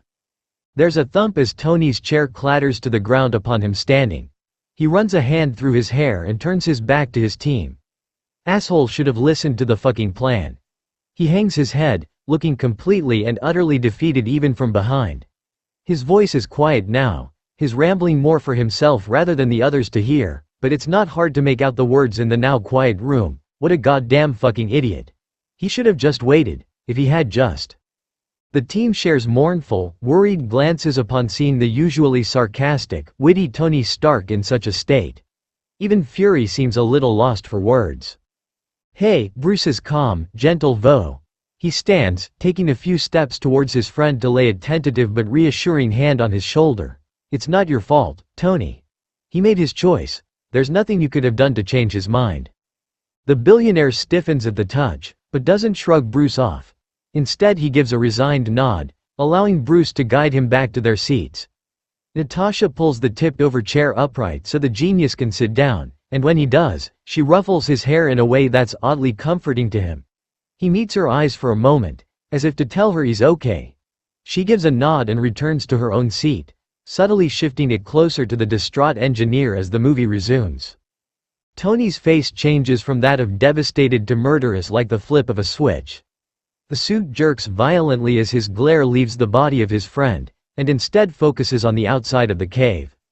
The view changes, showing the entrance to the cave from the outside where men are standing ready with guns. Loud, resonating footsteps can be heard echoing off the cave walls. The men surrounding the entrance seem to grow increasingly nervous and rattled with each step. A faint circle of light can be seen emerging from the darkness of the cave, before a full suit of armor is revealed. Dangerous and unnerving. The men stagger backwards a few steps but don't back down. Instead, there's a shout of command, and every man begins firing at the metal suit at once. The armor is a bit unsteady with the force of the bullets, but the man inside refuses to break or fall over. The men stop firing their weapons when they see how ineffective they actually are. The mechanic's eyes can be seen through the slits of the mask, showing nothing but determination and resentment. When the genius finally speaks up, his voice is low and threatening. "My turn." "You're fucking scary when you're angry," Clint comments. He spares a glance at the billionaire, who simply quirks his lip up in a sort of forced half-smile. Tony lifts his arms and flames begin shoot out from his makeshift flamethrowers. The fire spread rapidly, the men firing a shot or two before taking much-needed steps backwards. They're screaming as the blaze engulfs them and their camp, Stark turning the flames to their stockpile of his weapons. He burns them all, setting fire to every crate stamped with his name, every gun, man, and missile. What are you doing? Those are explosives. Steve's tone is somewhere between worry and on the verge of a lecture regarding Tony's destructive ways. Tony rolls his eyes and runs his hand through his hair in frustration. Great deduction skills, Captain Obvious, that was the point. His voice is practically dripping with annoyance. Why does no one get it? He knew the risks. The risks weren't the point. It was to rid the world of his weapons of mass destruction. It didn't matter to him if it cost him his life. It doesn't matter what the point was. You could have blown yourself up in the process. Steve snaps back, his tone like ice against Tony's fire. Instead of easing the flames in Tony's eyes, the soldier's words only succeeded in fueling the fire. So what if it did? Do you even know how many people were probably fucking blown up because of me? Hell, it wouldn't surprise me if karma decided that's how I should go out. The crime fits the punishment, Rogers. At some point, the two had risen to their feet, nearly chest to chest. Their eyes are boring into one another, full of challenge and anger. Fury casts exasperated glances between the two men, who should really be referred to as children when they're at each other's throats. His one eye moves back and forth, studying their actions before he finally decides enough is enough, because if Steve decides to deck Stark in the face, all hell is going to break loose. Alright, that's enough, you two. Stark, sit your ass down and shut up. When Tony gives him an affronted glare, he adds with a sigh, you too, Rogers, that's an order. I don't take orders from pirates. It's kind of my policy, Tony quips, clasping his hands behind his back. Natasha rolls her eyes and reaches for his shirt collar, tugging him back into his seat in one swift motion. He pouts at her but the look has no affect, so instead he sighs and leans back in his seat. Steve had taken his seat as soon as the director had said the word, order, leaving Tony silently applauding himself in his head for getting his 2 cents in. A man on higher ground crouches in front of a stronger, more powerful gun, firing quick, consistent shots at the suit of armor. The flames stop shooting from Tony's arms now as the bullets ricochet of the metal. Other men join in again, shooting at the suit in rapid succession. One lucky bullet lands in the joint of one of the knees, and the armor goes down, bullets still flying and the flames still spreading around him. Every person, save Tony, moves to the edge of their seat upon seeing the suit falter. Thor is clutching Mjolnir's handle with a white-knuckled grip. Steve and Bruce are gripping the arms of their chairs in fear of lashing out. Natasha appears calm at first glance, but upon further inspection anyone could see that she's a little on edge about what's happening on screen. Fury and Clint are leaning forward, eyes focused on the monitor and the struggling man in the makeshift suit of armor. Tony's not done yet, even when he's down on his knees surrounded by flame. He shoots another stream of fire, causing the crate near one shooter to explode, but bullets are still bouncing off the metal. The view widens and the explosives start to go off, the men just outside the blaze retreating. Inside the mess of explosions and fire, Tony finally gets to his feet, flipping a red switch on the inside of his left arm. There's another blast before the view widens, showing the chain reaction of every explosion. Something bursts through the rising smoke and flame, veering away from the camp. It can fly too, Clint shouts over the sound of explosions, sounding completely amazed. Yeah, not exactly. Tony snorts, watching as the screen shows a brief shot of him in the armor, rising out of the flames. The boosters in the armor abruptly stop, the camera showing Tony shouting as he's falling out of the sky, bits of the suit falling off. He crash lands in the sand, the armor effectively falling apart and scattering. There's a pained grunt, the view panning forward towards a half-armored Tony Stark. He shakes off the mess of wires and metal that remains of the arms, before flipping off the face mask and throwing it aside. He's bloody and dirty and no doubt in pain, fresh blood staining his lips, not bad. Your creation served you well in the midst of battle, friend Anthony, Thor exclaims, raising Mjolnir for effect and looking not unlike a Viking for a moment, though no one says it because the god resents being called a Viking. Tony allows a small grin to sneak past his lips as he mentally pats himself on the back. Yeah, what a piece of junk. The scene changes and he's walking through the desert, jacket draped over his head to block the unforgiving heat of the sun. His arms are bloody and his pants torn. though the arc reactor still glows through his dark green wife beater.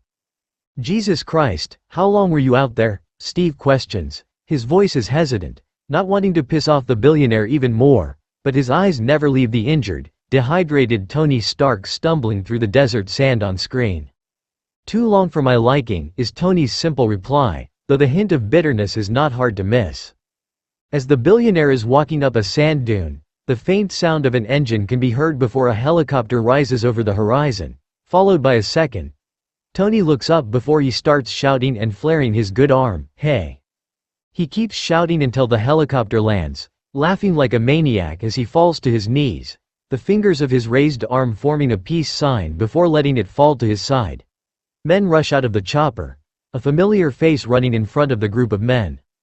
The music playing through the speakers mixed with the look of pure relief on on-screen Tony's face makes a few of the team members' eyes water, though they refuse to let the tears fall. Bruce is one of these people, as well as Steve, surprisingly enough. Natasha has the slightest trace of a smile playing across her lips, as does Clint and Thor. Fury isn't smiling, but he doesn't look like his usual angry self either. Thor's grin spreads wider and he starts to clap, the others joining in as the god claps Tony on the shoulder with a gentle-ish nudge. Tony rolls his eyes, but the smallest of smiles is evident on his face as well. Rhodey's face reveals his ease mixed with concern for his lone as the fun V. Tony lets out a forced laugh, relief flooding his features as Rhodey kneels down in front of him and rests a hand on his shoulder. "Next time you ride with me, okay?" His voice is shaky and almost cracks, but when he gathers Tony in a firm hug, Tony leans into him, allowing his friend to support him. Tony is slightly grinning at the screen, but everyone else seems to be on the verge of tears again, even Thor this time. Hell, even Natasha. Fury still seems to be the only one collected, but the relief is evident in his features too. A U.S. Air Force plane is landing before the shot changes to Pepper Potts waiting outside with Happy behind her. Her makeup is running and her eyes are red as the ramp in the back of the plane opens. Rhodey is standing next to Tony, who gets up from his wheelchair, allowing his friend to support him as they walk down the ramp. Rhodey is crying at finally bringing his best friend home, where he belongs, but it's clear he's doing his best to hide it. Pepper smiles when she sees her boss. His arm is in a sling and his face is cut up in a few places, but he's cleaned up and freshly shaven. "Watch it, coming up here," Rhodes instructs the billionaire, gesturing to the ramp. Men stroll up with a gurney, but Tony dismissively waves his good arm. "Are you kidding me with this? Get rid of them." He lets go of Rhodey's hand, but the man stays close by as he approaches Pepper. "Your eyes are red," he notes, holding his chin high. "A few tears for your long-lost boss?" Tears of joy. "I hate job hunting. Yeah, vacation's over." They're seated in the car now, Happy in the driver's seat and Tony and Pepper in back. "Where to, sir? Take us to the hospital, please, Happy." Pepper answers, but Tony immediately refuses. "No, no. No" is a complete answer. "Tony, you have to go to the hospital. The doctor has to look at you." "I don't have to do anything." He glances over at her and she stops talking. "I've been in captivity for 3 months. There are 2 things I want to do.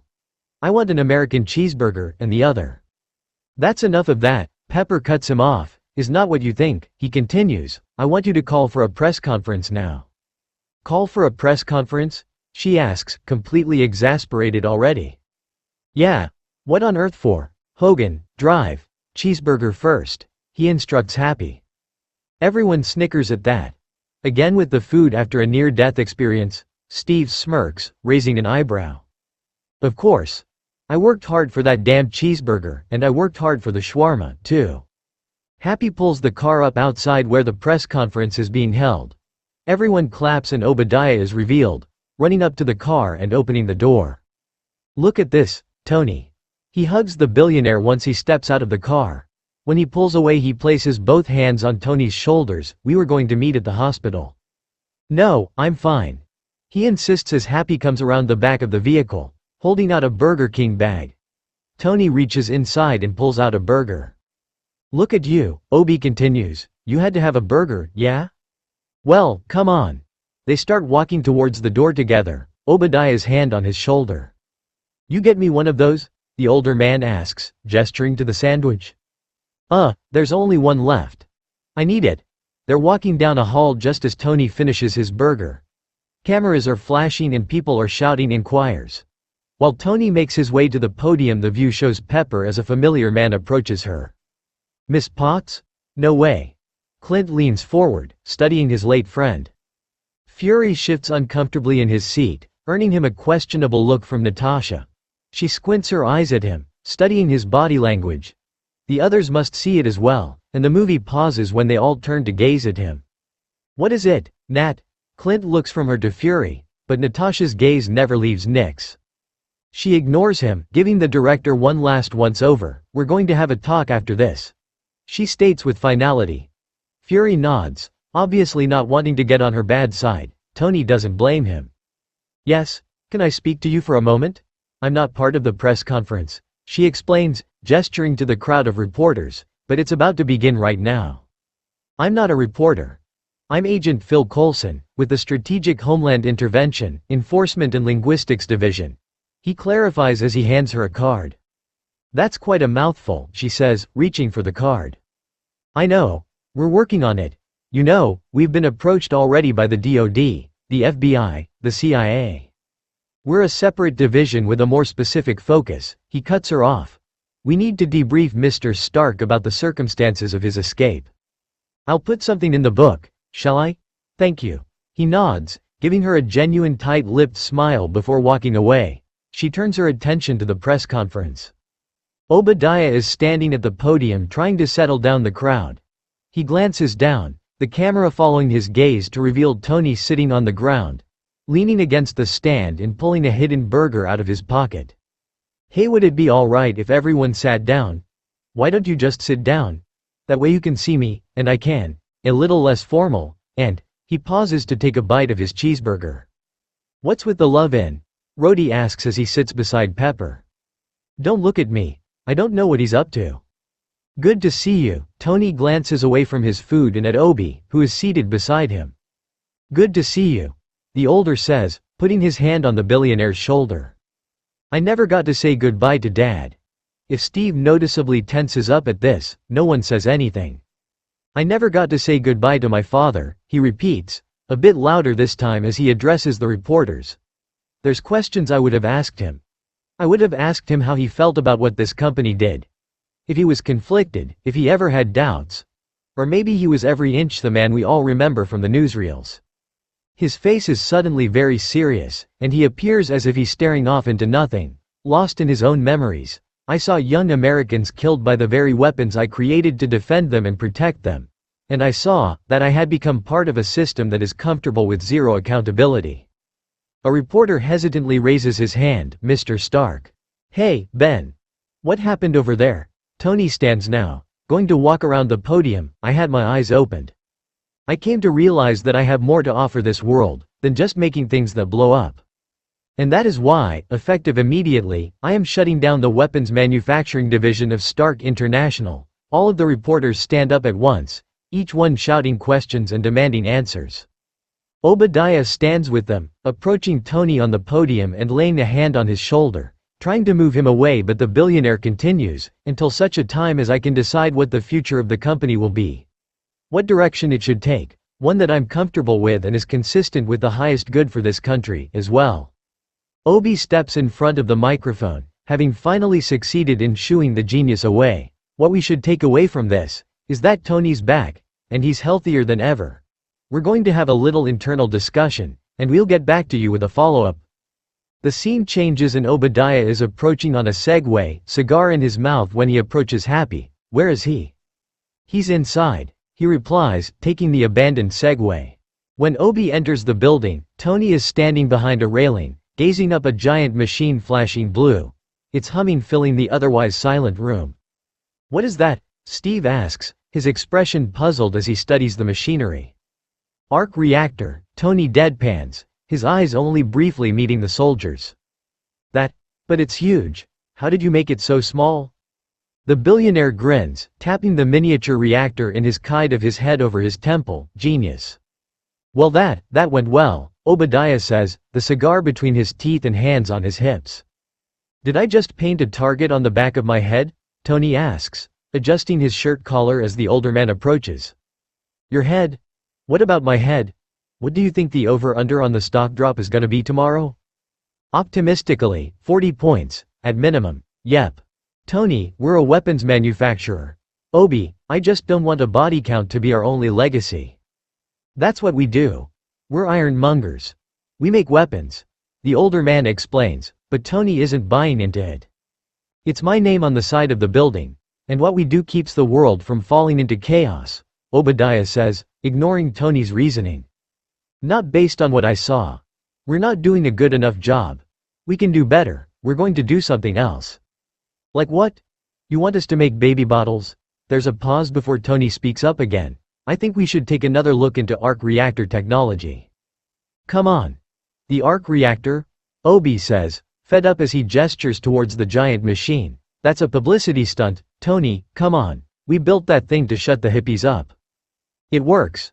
Yeah, as a science project. Obadiah walks to other side of Tony now. The arc reactor was never cost-effective. We knew that before we built it. Arc reactor technology, that's a dead end, right? Maybe, Tony replies, his back to his business partner. Am I right? We haven't had a breakthrough in that in, what, 30 years? Tony turns to face him now, his features giving nothing away, unlike the older man, that's what they say. He eyes him, squinting as if it would help him get a better read on what Obadiah is thinking. Could you have a lousier poker face? Just tell me, who told you? Never mind who told me, he says, pointing his cigar at the billionaire's chest, show me. It's Rhodey or Pepper. I want to see it. Okay, Rhodey. Tony says, removing his sling and unbuttoning the first few buttons of his shirt, revealing the gentle blue glow of the arc reactor.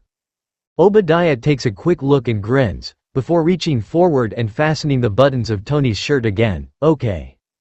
Okay, it works. The older man loops his arm around Tony's shoulder, leaning in to speak to him. Listen to me, Tony. We're a team, do you understand?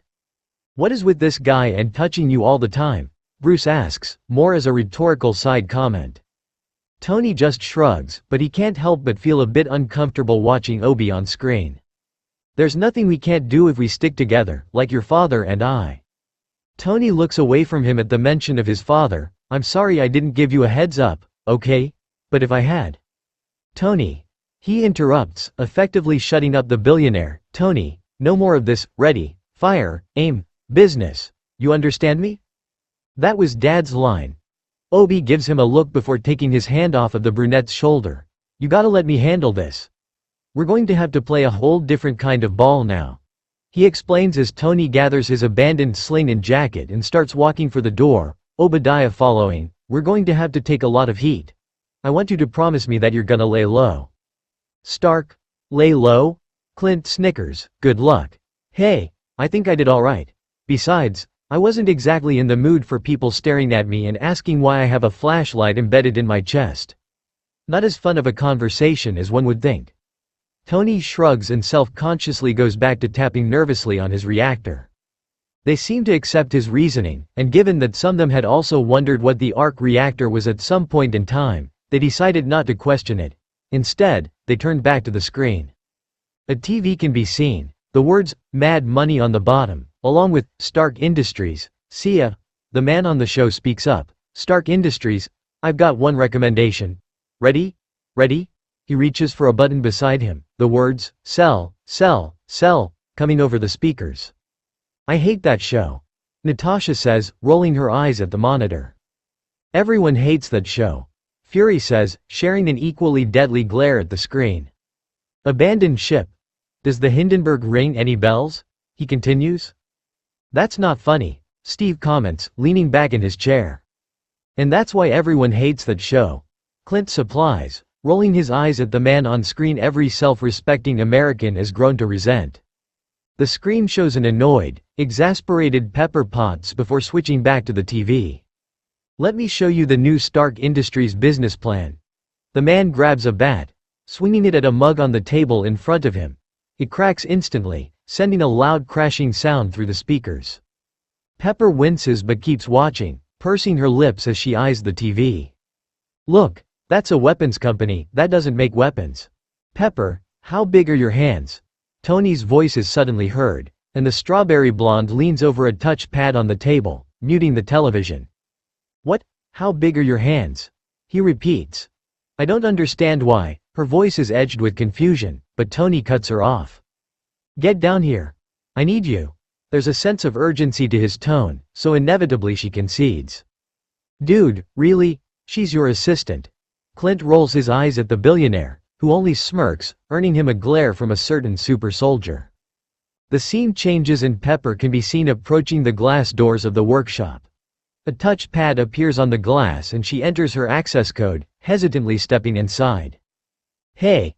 Tony is sitting on a chair not unlike those at a dentist's office. Electrodes stuck to his chest and an arc reactor in his grasp. "Let's see them.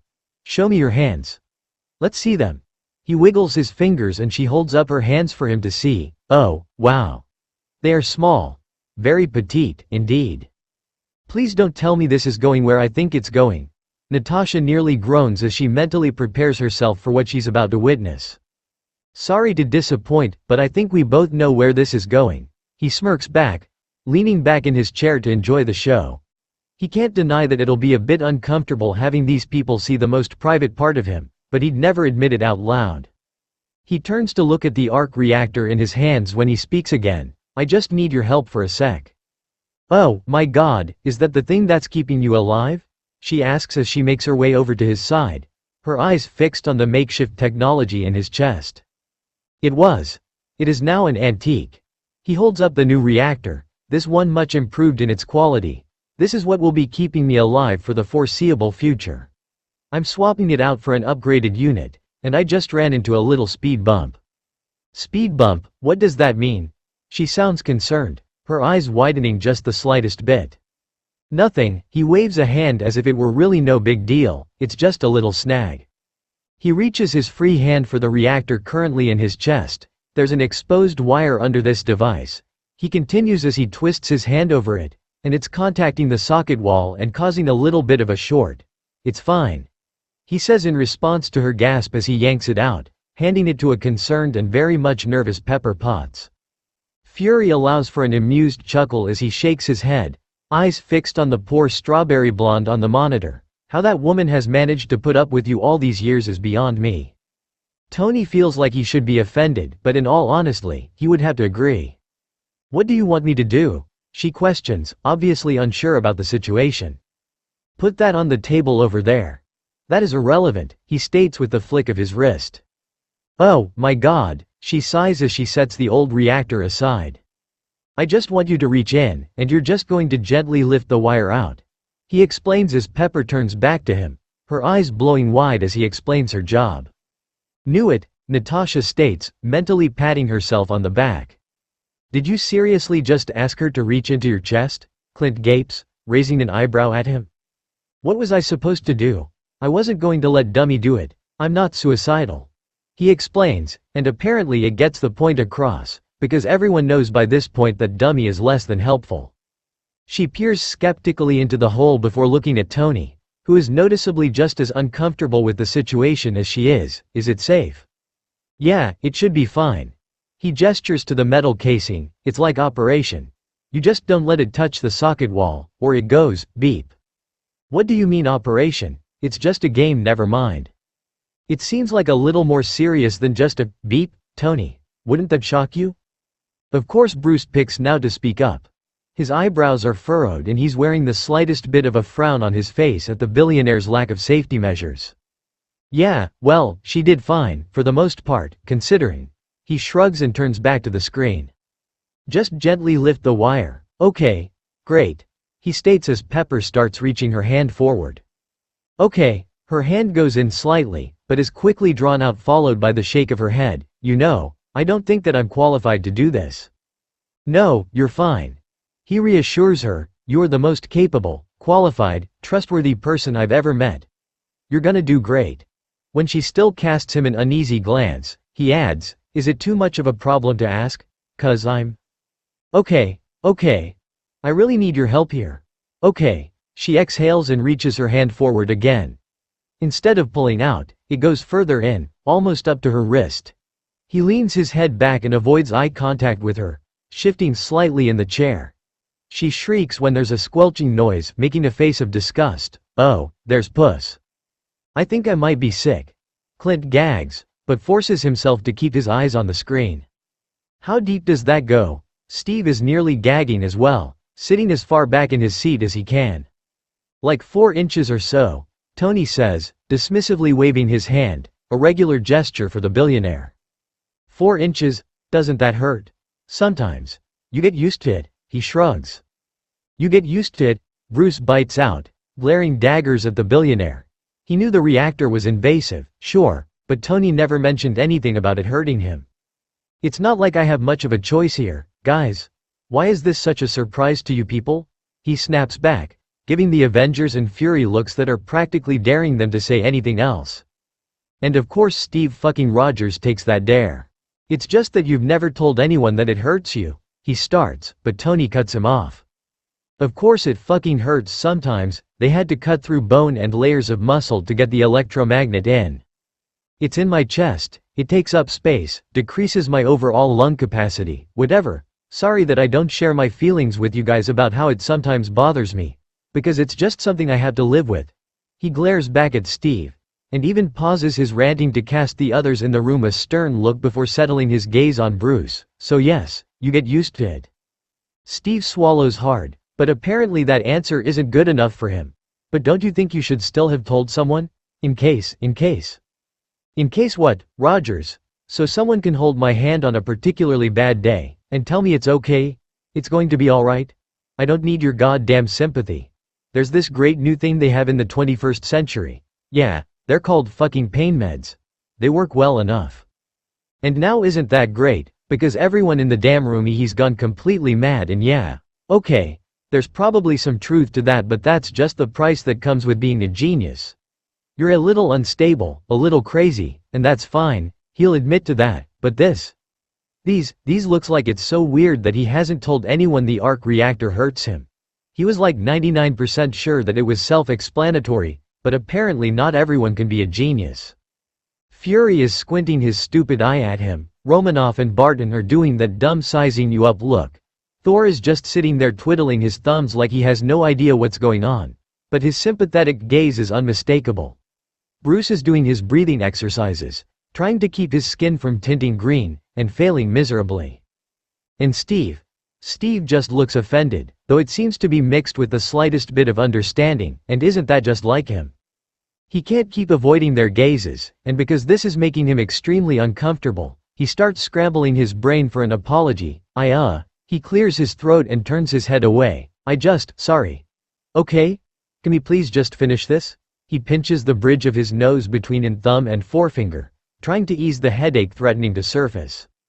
There's a brief moment of silence before Natasha nods, but no one says or does anything besides turn to the monitor as the movie continues. It's not puss, on-screen Tony explains in hopes of easing the blonde's disgust. It's an inorganic plasmic discharge from the device, not from my body. It smells, Pepper shrieks again, turning her head and making a face. Yeah it does. The copper wire. The copper wire, you got it? Okay, I got it, okay, you got it? Now don't let it touch the sides Ow.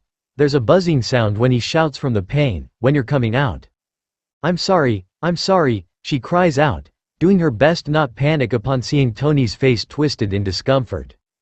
That's what I was trying to tell you before, he says as the monitors start beeping for a brief moment, before slowly calming down. Okay, now make sure that when you pull it out, you don't. Pepper pulls before he can finish, and a circular object attached to the copper wire comes out with it. Dripping with the plasmic discharge, there's a magnet at the end of it. That was it. You just pulled it out. The heart monitor starts beeping like crazy, and the blonde is having a very difficult time keeping it together. Oh, God. Pepper holds it over the chest cavity, having no idea what to do with it. Okay, I was not expecting, don't put it back in. Pepper turns and sets the magnet aside. Okay, what do I do? What's wrong? He takes a deep breath. Nothing. I'm just going into cardiac arrest cause you yanked it out like a trout. What? I thought you said this was safe. She's nearly shouting at this point, but Tony is doing his best to keep his cool and simply continues giving her directions. We gotta hurry, take this. He hands her the new arc reactor, the heart monitors beeping faster and faster. You gotta switch it out really quick. Okay, okay. She takes it and lays a reassuring hand on his shoulder as she tries to collect herself. Tony? It's going to be okay. What? He says between strangled breaths. It's gonna be okay. Is it? I'm gonna make this okay, let's hope. Pepper, hurry up. Steve leans forward in his seat again, breaking the uncomfortable silence that had fallen over the group before. She grabs the end of the wire, reaching inside his chest again as he instructs her, his breathing becoming noticeably more labored and uneven. Okay, you're going to attach that to the base plate. Make sure you yow. He shouts when she finally gets the wires attached, reaching for the reactor she's trying to secure in his chest. Was that so hard? That was fun, right? Here, I got it. I got it. Here. He twists the reactor in place. Nice. The group collectively releases the breath they hadn't realized they'd been holding, those who were nearly on the edge of their sit leaning back a bit, allowing the tension to leave their bodies. She looks at her hands, now dripping with the discharge, then back at him. Are you okay? Yeah, I feel great. You okay? He grins at her, letting out an honest laugh at her expression. She sighs heavily but can't help but grin back as the adrenaline settles. Don't ever ask me to do anything like that, ever again. His smile dies a bit as he considers her request. I don't have anyone but you, he notes with a shrug and a quirk of his lips. She stares at him for a moment, meeting his eyes in a brief moment of silence before he looks away. Anyway, he pulls the electrodes off his chest, standing and grabbing the cover of the reactor off the table beside him, fastening it in place. What do you want me to do with this? Pepper holds up the old arc reactor. Destroy it. Incinerate it, he says, turning to the blonde and tapping his fingers against the upgraded unit in his chest. You don't want to keep it? She turns it around in her hands, studying it for a moment before looking back up at him. Pepper, I've been called many things. Nostalgic is not one of them. She seems to consider this for a moment before she responds. Will that be all, Mr. Stark? That will be all, Miss Potts. He turns away, pointing towards one of his bots as Pepper makes to leave the lab. Hey, Butterfingers, come here. What's all this stuff doing on top of my desk? That's my phone. That's a picture of me and my dad. The bot turns towards the desk to get to work as he continues. Right there. In the garbage, all that stuff. He turns to look at Pepper as she's leaving, reaching his hand to his chest and drumming his fingers over the arc reactor, making a gentle tapping sound. And so the nervous habit begins, Natasha quips, rolling her head to the side so she can eye the mechanic. Nervous? That is not a nervous habit. He states defensively, almost bringing his hand up to the reactor but catching himself, and instead crossing his arms over his chest. Right. She gives him a knowing smile, to which he grunts in reply. The scene changes again, this time the setting being the U.S. airbase.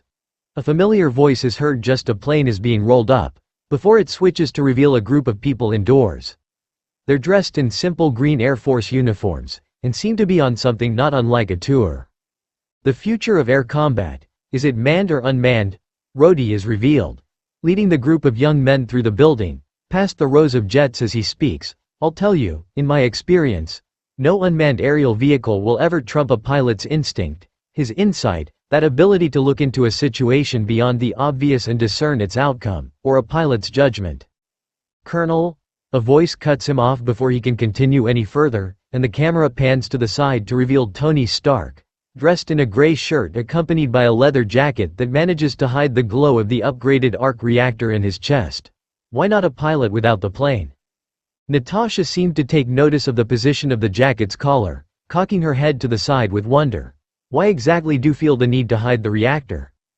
The billionaire doesn't say anything for a moment or two, carefully picking through his brain for the best way to word his response. It's unnatural, odd, makes people uncomfortable. It's a technical marvel, she adds, though it sounds more accurately like a correction. It's a vulnerability, he corrects her correction. That's also true, she sighs, but instead of letting it go, she leans forward in her seat and gives the glowing arc a gentle but firm tap at its center with her first finger, before she adds very softly, but it's also a part of you, idiot. He looks uncomfortable for a moment, mostly at the fact that he can actually somewhat feel it in his chest when she tapped at the reactor's surface, But he quickly replaces his expression with one of mock offense. Ty tolko CTO nazval mina idiotom, Romanov.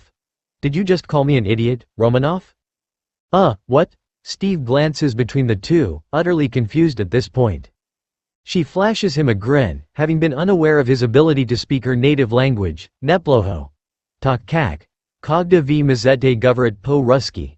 Not bad. Since when can you speak Russian? Tak kak bil v plenu v pesere psychotiskimi terroristami, he replies with a much more serious tone, though the spark of amusement, and possibly a dash of challenge, can be seen in his eyes. Since I was held captive in a cave by psychotic terrorists. Cto sa ty ujidis s posol togo, kak vis a duvrema? She raises her eyebrow, her tone taking that of a more concerned one. What else did you walk away with after all that time? He simply shrugs and holds up his hands, revealing the expanse of scarring the chemical burns had left on his skin, trailing from his fingers and up his arms. Odsetství nadalzasego aboridovania bizopasnosti. Abous. Lack of proper safety equipment, I'm afraid. She quickly studies the scars, taking note of each one and wondering how she had not noticed them before. She must have brushed them off as a normal thing for the engineer, which isn't entirely wrong. The others, while still beyond confused about the entire conversation the assassin and the genius had just had in Russian, are admittedly taken aback a bit by the sight. Oh please, Tony rolls his eyes, dismissively flicking his wrist. It's not my fault they didn't exactly care about my health. I'm fine, it's over. Quit whining about it. Look who fell out of the sky. Mr. Tony Stark, Rhodes supplies to the group as his friend walks up, shaking the hand of the nearest man. Speaking of manned or unmanned, you gotta get him to tell you about the time he guessed wrong at spring break. Just remember that. Spring break, 1987. He turns to Rhodes now, that lovely lady you woke up with. Don't do that, he interjects, his tone not far off from that of a warning. What was his name? The group laughs at that as Rhodes continues to protest. Don't do that. Was it Ivan? Tony questions with a sly grin. Don't do that. They'll believe it. Don't do that. He repeats, giving his friend an exasperated smile with a shake of his head. That totally happened, by the way. Tony commented, as if it were just common knowledge. Okay, the billionaire concedes as he turns to face the group, pleasure meeting you. Give us a couple minutes, you guys, the colonel states, the group starting to turn away as he moves to face Tony. I'm surprised. Why? I swear I didn't expect to see you walking around so soon. I'm doing a little better than walking, Tony states with a smug grin. Rhodes crosses his arms and gives his friend a questionable, if not slightly wary, look. Really? Yeah. Rhodes, I'm working on something big, he elaborates, raising an eyebrow. I came to talk to you. I want you to be a part of it.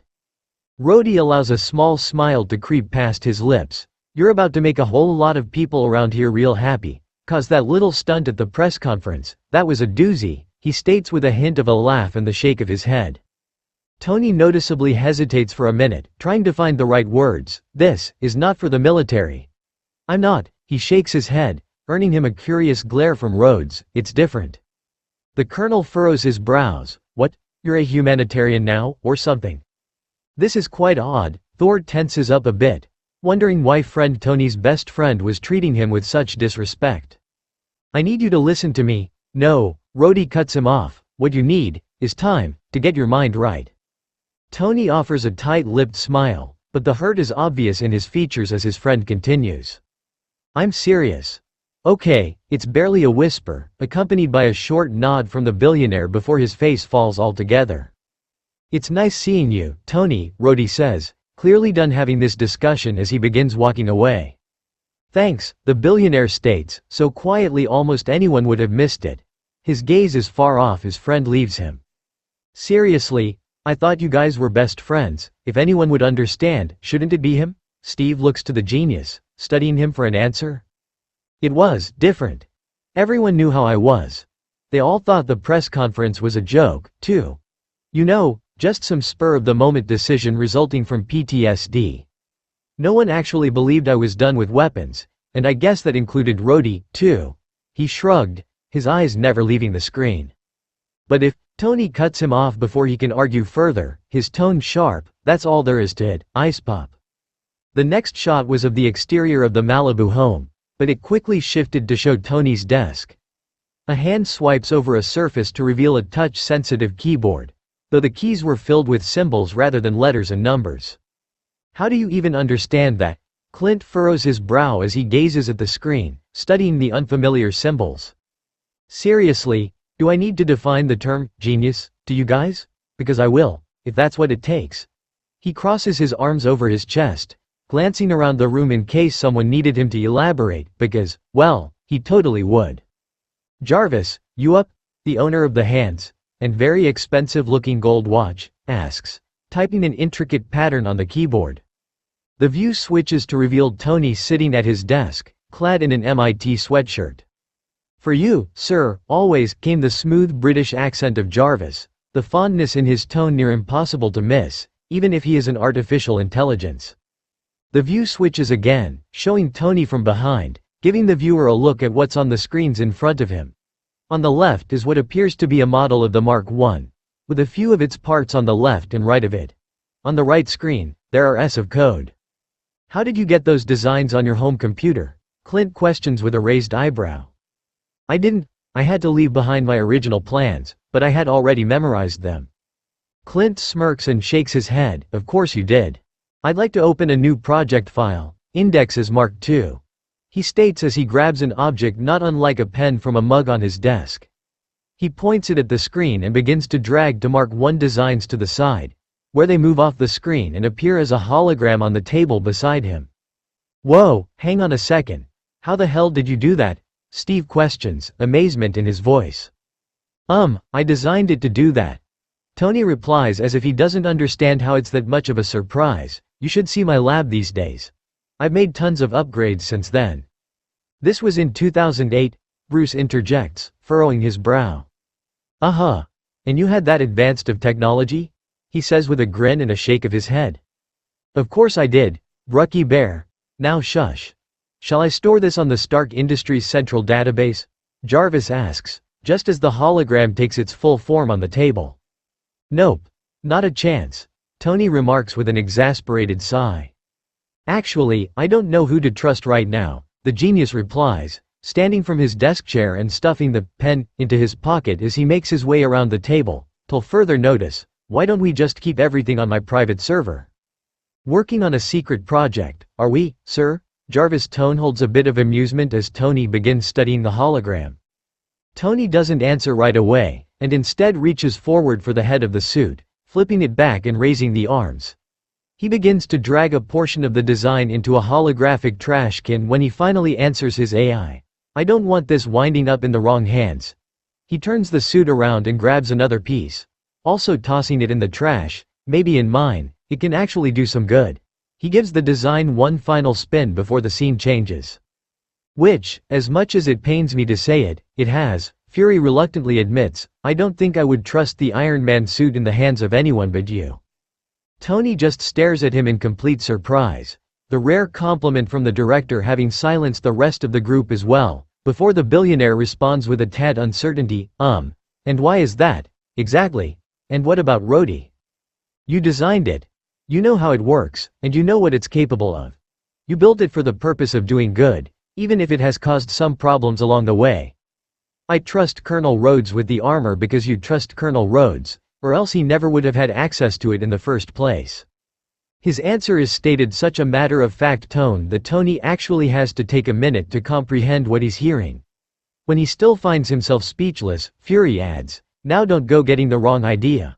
You're still a pain in my ass, Stark.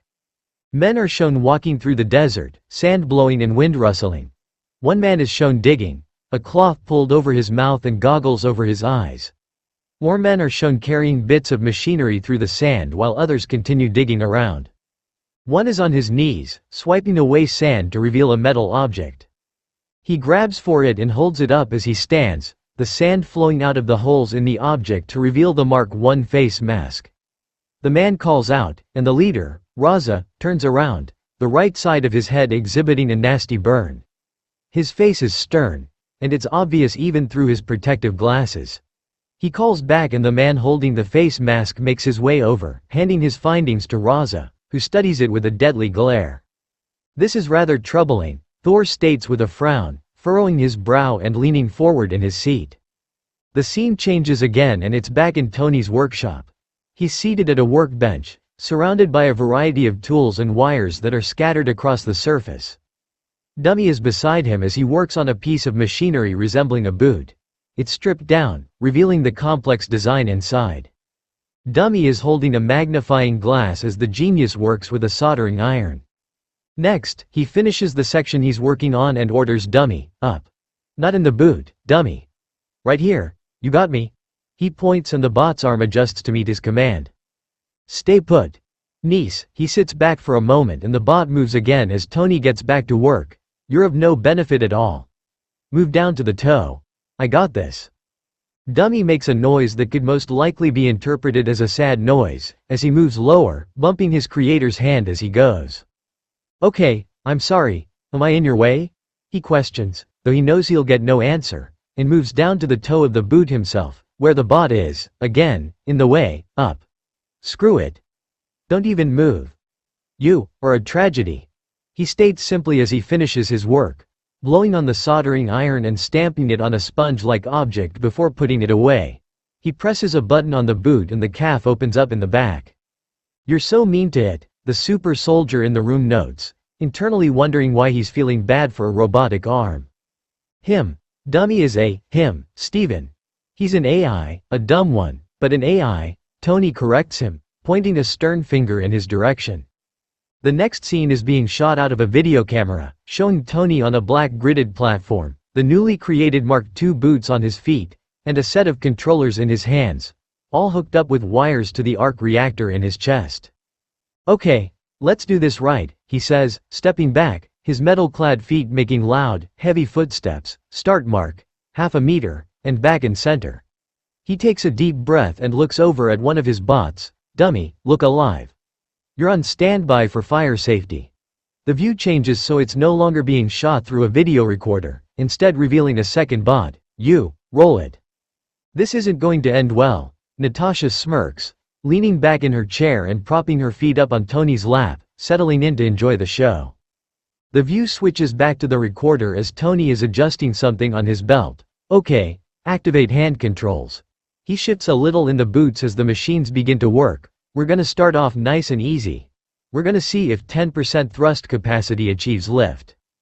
And 3, 2, 1. The repulsors in the boots come to life, sending Tony into the air and back, taking his feet out from under him. He's pushed back until he's upside down and his front collides with the wall behind him. The repulsors stop and he falls to the ground with a pained grunt, where Dummy immediately sprays him with the fire extinguisher. The entire room has burst out laughing, even fury. Clint is doubled over on the ground, cackling like a madman at the billionaire's misfortune. Thor is letting out hearty, booming laughs while clapping the super soldier on the shoulder. Yeah, laugh it up. Tony grumbles, crossing his arms over his chest. After another minute or two, the laughing finally dies down, the archer returning to his seat as he wipes a tear from his eye.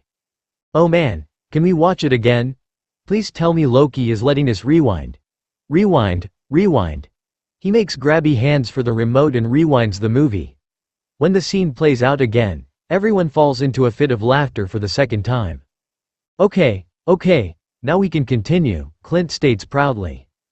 Tony is seated at his desk once again, his monitors displaying designs for what appears to be the digital schematics for the arm's repulsors. He's typing furiously, making adjustments here and there, only pausing to sip his coffee, but even then he continues typing with his one free hand, his eyes never leaving the screen. Back at his hologram table, he's using his pen that controls the position and movements of the holograms, swinging a spherical object around and setting in the correct position on the internal design. He clicks the pen once and shoves it into his pocket, taking a step forward and moving his arm into the holographic armor design. His finger taps the table before he moves his arm so that it's face up, the holograms moving with him to reveal the flight stabilizing repulsor resting in his palm. You can do that with your holograms? Steve raises an eyebrow. I mean, I know you can now, but even back then? Well, I could. I've always been a little bit ahead of the curve, but the ones you see there aren't nearly as advanced as the ones I have now. Tony pulls his phone from his pocket, pressing the screen here and there before a holographic display of the latest Iron Man armor appears, rotating just above the phone screen. Took me a bit, but eventually I got it to work on my personal phone. The rest of the team gazes at the spinning design, impressed but not surprised. Steve stares for a moment before reaching into his own pocket to retrieve the Stark phone that Tony had given him. Does mine do that? It can. Tony extends his arm for Steve's phone, which the blonde willingly hands over. A few taps and swipes later, and a holographic display of the captain's shield can be seen hovering above the small screen. I had it turned off for the time being, just until you got used to using the basic features. Turned it off on Thor's too, but you guys are the only people with Stark phones that can do that. The soldier seems to consider this for a moment when the genius returns to him his phone. Why's that? Tony sighs, turning the Iron Man armor hologram off and putting his phone back into his pocket. The world isn't ready for that kind of technology. There are still people getting used to owning regular smartphones, believe it or not. It may not seem like it, but all these technological advancements are still fairly new, and people need time to adjust before you throw advanced interactive holograms in their faces. He shrugs and leans back in his seat. Would I be wrong to assume that you yourself felt a bit overwhelmed by all the technology S.H.I.E.L.D. shoved at you when you first woke up? The soldier shakes his head, to which Tony replies, exactly. People just need time. Baby steps. We can focus on other things, hence Stark Industries' involvement in clean energy. Now can we get back to the movie? This is taking so much longer than it should be. The view switches to reveal the now assembled framework of the Iron Man arm, with Tony's arm resting inside of it as he closes the frame over his forearm and biceps. There are wires running from his arc reactor to the arm, giving it the power it needs to work. He makes a few tweaks with his tool, glancing over his shoulder at Pepper as she keys into the lab, a box with a coffee mug atop it resting in her hand, before he turns back to his work. Up to, all right, set that. I've been buzzing you. Did you hear the intercom? The strawberry blonde inquires as she makes her way further into the workshop. Is that even a question? It's like you've gone deaf once you've entered inventing mode, the assassin informs with a slight smile. The engineer huffs dramatically, crossing his arms defensively over his chest. Excuse me, Agent Romanoff, I prefer the term selective hearing. She sighs and ruffles his hair. Whatever you need to tell yourself, shellhead. Stop doing that. He swats her hands away, though is grinning despite himself as he runs a hand through his now messy hair in a half-assed attempt to fix it. Tony, obviously not paying attention, begins to answer, yeah, everything's, what? Not surprised by the genius attention span, Pepper simply sets the box and coffee on one of the workbenches as she answers, Obadiah's upstairs. There's a round of groaning from the group. I don't think I like that guy, Bruce notes, more to himself than the others. Great, what would you like me to tell him? Great, he repeats before answering her question, I'll be right up. He places his free hand beneath the armor framework and lifts it up as gently as he can, grunting a slight, okay. Pepper seems to take notice of what he's doing now, taking a few steps closer and fixing him with a glare. I thought you said you were done making weapons? Not a weapon, Tony corrects matter-of-factly. It isn't, he states with a roll of his shoulder. This is a flight stabilizer, he explains as he reaches forward and presses a button on the table. There's a faint whirring sound as he reassures her, it's completely harmless. Just then, the stabilizer activates, shooting out from his palm and sending the mad genius flying back into a shelf. Pepper winces and covers her ears at the sound of tools and supplies crashing and clattering to the ground, before turning back to stare at the genius as he gives his weak explanation. I didn't expect that. Again the team bursts out laughing, though it wasn't as funny as before. The movie pauses nonetheless, allowing them their moment. Tony just grumbles in his seat, crossing his arms over his chest. Thor grins through his echoing laughter, clapping the billionaire on the shoulder. Friend Stark, I apologize for laughing at your misfortune. Don't apologize unless you mean it, Goldilocks. Thor just nods and keeps smiling, which, in turn, causes Tony to smile because honestly, the guy's like a golden retriever. Always happy and completely oblivious. When the laughter finally dies down, Bruce just sighs and gives a half-hearted suggestion. I think we need to take you back to Lab Safety 101. Please, Lab Safety is my specialty. I put dummy on fire safety, didn't I?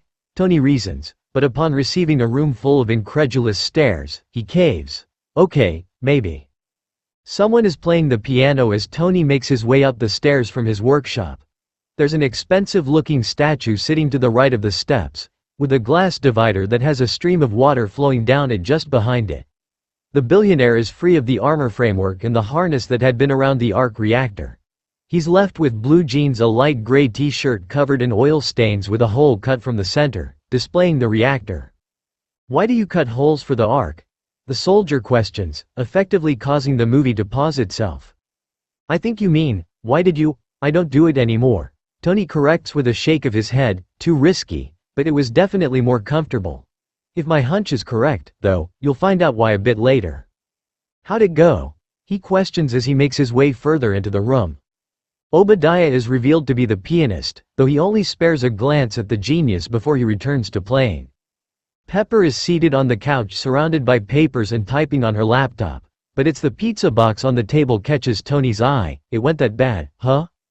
Just because I brought pizza back from New York doesn't mean it went bad, the older man states, his gaze never leaving the keys as he continues his playing. Why is pizza a bad thing? That should have been like a godsend at that point. Clint chuckles, briefly making eye contact with the billionaire. Tony shrugs. True, it was really good pizza, but whenever he brought gifts, it usually meant something bad happened. He used them like a pacifier. Smart, Natasha states, accompanied by a shrug of her shoulders. You're a sucker for new toys. Even if that toy is pizza. Surprisingly, Tony just smirks rather than arguing the point. That is also true. Sure doesn't, Tony states sarcastically as he opens the oi. He sighs as he reaches for a piece. It would have gone better if you were there, Obadiah says once he's finished playing, reaching for his drink instead. Nah, the billionaire mumbles through a bite of pizza as he glances over at his business partner, who is now rising from the piano bench. You told me to lay low. That's what I've been doing. The mechanic reasons, snagging a napkin and waving it around as he speaks. I lay low and you take care of all. He trails off, wiping his mouth with the napkin. Hey, come on, Obadiah interrupts him as he makes his way over to the genius, in public, the press. This was a board of directors meeting, he states simply as he takes a seat next to Tony. That seems to catch Tony's attention, as he turns to Obadiah with a slightly surprised expression. This was a board of directors meeting? Tony continues eating his pizza as the older man begins to explain, speaking as if Tony were a child. The board is claiming you have post-traumatic stress. They're filing an injunction. A what? Tony questions disbelievingly. They want to lock you out. What? Everyone in the conference shouts at almost the same time. Why? Because the stocks dipped 40 points. We knew that was going to happen, he says, pointing an accusing finger at his partner. 56.5, Pepper corrects him. Not helping, Pepper, Natasha sighs from her seat. It doesn't matter, Tony argues, his voice rising just slightly as he turns to look at Pepper. We own the controlling interest in the company. Tony, the board has rights, too, Obadiah points out, drawing the billionaire's attention back to him. They're making the case that you and your new direction isn't in the company's best interest. Can they even do that? Clint shoots a questionable look toward the genius, who shakes his head. Technically, no, the only person who would have had the authority to do that is Obadiah. Tony explains, receiving a round of ohs and that fucker from the Archer. I knew there was something off about that guy, Steve grumbles, pointing an accusing finger at the bald man on the paused screen. I'm being responsible, that's a new direction for me. For the company, Tony counters between bites. At Obi's open-mouthed, incredulous stare, he struggles a bit with the words and makes haste to correct himself. I mean, me on the company's behalf, being responsible for the way that. Pepper sighs, giving him an equally exasperated stare before he finally gives up. Oh, this great. He stands abruptly and snags the pizza box. Oh, come on. Tony. Tony. Obi calls after him before taking a quick sip of his drink. I'll be in the shop. The annoyed mechanic supplies as he makes away with the pizza.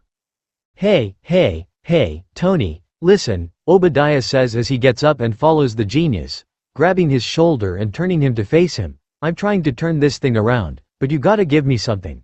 Something to pitch them. Oh, he better not say what I think he's going to say, Fury grumbles from his spot. receiving a round of nodding in agreement. "Don't hold your breath," Tony mumbles, though not quietly enough for Steve to miss it. Obadiah points to the arc reactor poking through the hole cut in Tony's shirt, before continuing, "Let me have the engineers analyze that. You know, draw up some specs." "No," Tony immediately declines, much to Obadiah's displeasure. "No, absolutely not. It'll give me a bone to throw the boys in New York," he argues, raising his voice. "This one stays with me." "That's it, Obi. Forget it," Tony says, effectively ending the discussion as he resumes walking away. "All right. Well, this stays with me, then." Obadiah snags the pizza box from the genius, opening up the lid. "Go on. Here, you can have a piece. Take two." "Thank you," Tony states simply, his hand reaching into the frame to snatch the slices. "You mind if I come down there and see what you're doing?" the older man calls after the retreating genius. "Good night, Obi." The camera pans around Yu's frame as Tony addresses the camera the bot is holding. Day 11, Test 37, Configuration 2.0. He's back in the test zone of his lab, the boots once again strapped to his feet, and the new flight stabilizers over his arms. He has wires connecting the armor parts to the arc reactor in his chest, glowing brighter as it powers the parts. He glances back at Dummy. For lack of a better option, Dummy is still on fire safety. He points a firm finger at the whirring robotic arm. "If you douse me again, and I'm not on fire, I'm donating you to a city college." The bot gives a sad whir of understanding and droops its head. "Poor Dummy," Bruce sighs, smiling a little at the sight of the rather expressive bot on screen. Looking through Yu's camera, Tony shifts somewhat nervously in the repulsor boots. "All right, nice and easy." He holds his hands out to his sides, palms down. "Seriously, just going to start off with 1% thrust capacity." Clint snorts and leans forward in his seat, along with the rest of the room. "This is going to be good." He takes a deep breath, his shoulders following the motion before he's finally ready, and 3, 2, 1. The repulsors in the boots and in the palms of his hands activate, pushing him off the ground and allowing him to hover in the air. He stays like that for a minute, getting a feel for the sensation before he drops back down, breathing out an "okay." The Avengers start to clap, cheering at their friend's well-earned success. Thor claps Tony on the shoulder, probably a bit too hard, but Tony's never one to take a shit on the guy's enthusiasm. I congratulate you on your accomplishments, friend Anthony," he exclaims with the derpiest smile the genius has ever seen. He grins back anyway, patting the god on his impossibly muscular arm. "Thanks, Hammer Time. But this was years ago, you know that, right?" But it is a success nonetheless." Tony just huffs out a laugh and shakes his head. "Right." He looks over his shoulder at Dummy, taking a step or two to face the bot before addressing him. "Please don't follow me around with it, either. 'Cause I feel like I'm gonna catch on fire spontaneously," he explains, much to the bot's displeasure. "Just stand down. If something happens, then come in." The soldier furrows his brow before his lips curve into an amused smirk. "Has that happened to you before? Because it wouldn't surprise me if it did, to be honest." "What? Spontaneously catch fire?" "Basically on a daily basis." Out of the corner of his eye, the genius catches Bruce giving him a disapproving glare, so he immediately corrects himself, clearing his throat. I mean, not often. Nope." Bruce raises an eyebrow, not buying it. "Okay, fine, but it's almost always Dummy's fault," Tony points out, to which Bruce just sighs and gives him a look that tells him they are not done with this discussion, but he secretly knows that they are, because Bruce is his science bro and Tony has more than enough dirt on him in terms of lab safety. So there. The view is no longer being shot from Yu's camera as Tony prepares himself for another test, and again, let's bring it up to 2.5. He shifts a little in the boots again but seems much more confident this time around. 3, 2, 1. The repulsors activate once again, this time with a bit more force, propelling Tony a little bit higher than the previous test. Yu's camera zooms in on his creator as he tries to steady himself, before the view is no longer shown through the bot. The repulsor boots are shown up close, the machinery hissing as it keeps Tony in the air. Having little experience flying, the genius starts to shift backwards, away from the testing area. He grunts a little as he tries to adjust his limbs so as to return to where he started, but instead moves over to his row of cars. Clint gapes and holds his breath, his eyes fixed on the row of cars, full of longing. Not the cars, please not the cars. Okay, this is where I don't want to be. He grunts again, trying to keep the repulsor blasts as far from the expensive cars as possible. Not the car, not the car. Yikes. Table. He continues his path over the vehicles and over one of his desks, sending papers flying around the room. As he approaches the wall, he throws his hands out in front of him to stop the forward motion. It sends him back the way he came, the hand repulsors flickering once or twice. He gives a sort of hysteric, nervous laugh as he moves over the table again, yelling out reassurances to himself. Could be worse, we're fine, okay. Please tell me the cars are okay. Ow, what the hell, Nat? Shut up about the cars, she states with a glare, expertly twirling a knife between her fingers. Tony swallows hard, realizing for the first time how close he's sitting to the world's deadliest assassin, and subtly scoots a little farther away, because where the hell did that knife even come from? He flies back to the starting point, finally starting to get a hang of the motions. He brings his hands to his sides, careful to keep his palms down, and pulls his legs together. He does a slight spin as he slowly makes his descent. The repulsors cut out and he lets himself fall the remainder of the short distance, the boots sparking as he hits the ground and stumbles to find his balance. He lets out an exhilarating sigh, turning back to face Dummy, who is raising his head, ready to do his job as fire safety. Tony holds up his hand. No, The bots gives a sad whir and lowers his head. Yeah, I can fly. You know, if Dummy is such a bad helper, why don't you just fix him? Bruce questions, grinning at the little robotic arm on screen. I could, Tony says with a shrug, but he's kind of stubborn and he hates maintenance, and if I fixed him he just wouldn't be Dummy anymore. Believe it or not, yelling at that worthless pile of scrap metal makes my day. Plus, it's fun to watch him learn, he points out, then, as an afterthought, he adds, on the rare occasions he actually does. It's still weird to me that a computer can learn, Steve speaks up, rubbing the back of his neck. Jarvis scared the living daylights out of me the first time. Tony grins at the memory of Steve jumping nearly a foot off the ground when the smooth tones of the disembodied voice introduced himself to the captain for the first time. Good times. The scene switches and Tony steps forward, once again wearing the repulsor boots. This time, though, a set of robot arms come from the front and back, and attach a silver covering around the framework. A joint is being screwed in at the elbow, locking the armor into place.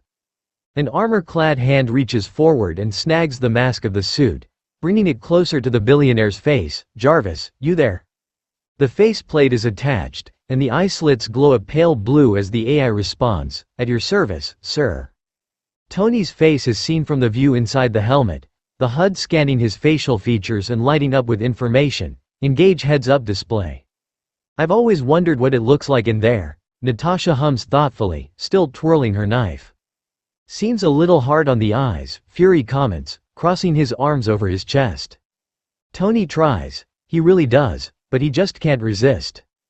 It's not so bad, though you might have ended up needing a second eye patch over there, patches. Without even turning his head, the director glares at him with his one good eye. It should probably freak Tony out. Really, it should. But he's been on the receiving end of that look for years. It's hardly even threat. So instead he flashes his shit-eating, fuck you, I'm Tony Stark, grin. That's when Fury makes to get out of his seat, only to be sent straight back into his seat when a knife zips past his head, slicing into the wall behind. All eyes turn to Natasha, who simply arches an eyebrow and damn, that woman is absolutely terrifying. Check. Jarvis responds as the HUD continues to flash with data and calculations. Import all preferences from home. He view switches to reveal his point of view, the suit scanning the workshop with remarkable detail. Will do, sir. Jarvis scans the workbenches and Tony's expensive cars, along with the exit ramp of the garage. Inside the suit, Tony is looking left to right, letting Jarvis set everything up. That's a really thorough scan, Bruce points out. Yeah. Well, it helps Jarvis out and it makes it easier for me to run calculations, Tony supplies with a nonchalant flick of the wrist. Alright, what do you say? I have indeed been uploaded, sir, we're online and ready. Can we start the virtual walk around? Tony inquires as a display of the armor appears on the HUD, enlarging off to the side. Importing preferences and calibrating virtual environment. Tony allows for a slight quirk of his lips. Do a check on control surfaces. A display of the leg of the armor appears on the screen, as you wish. Music starts playing when the camera reveals the full exterior of the suit. The calves and knees of the armor open up and out, checking the flexibility and movement of the parts. Next are the thighs, arms, and back, the pieces flipping out and showing off the advanced mechanics of the suit. Tony flexes his left hand before the camera shows the right arm, a hidden slot opening up in the bicep and closing again. Last are the shoulders and neck, the camera panning around and showing off the glimmering silver armor as the genius turns his head from side to side.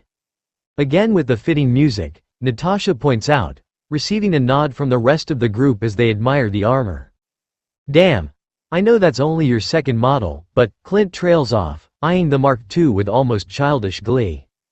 Tony is giving the suit a similar look, leaning forward and resting his head in his hands, letting out an appreciative sigh. Isn't she beautiful? Natasha scoffs, allowing for an amused smirk at the sight of her swooning teammates. The camera zooms in from the front, arc reactor and eye slits glowing brightly as Tony flexes his fingers again. Jarvis' voice cuts in, test complete. Preparing to power down and begin diagnostics.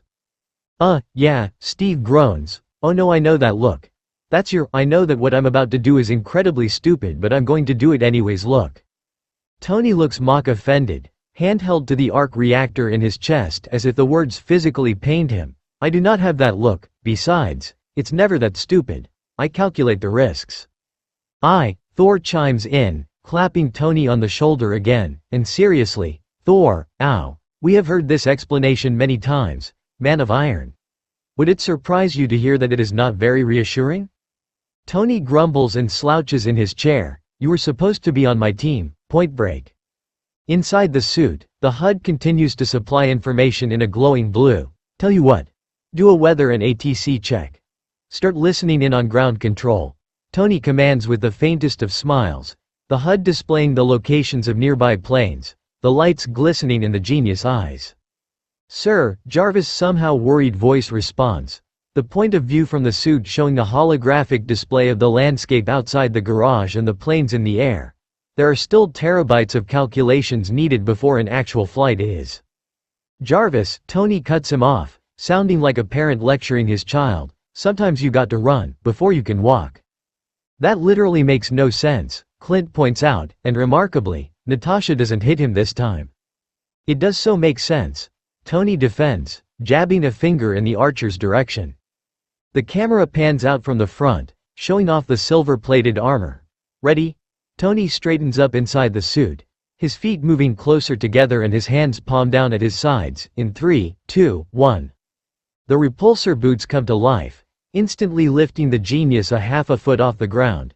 He's a bit unsteady, but leans forward nonetheless, the mechanics of the suit whirring as he shoots forwards and out the garage ramp, skimming the cement of the exit with an exhilarating yell that fades into a crazed laugh.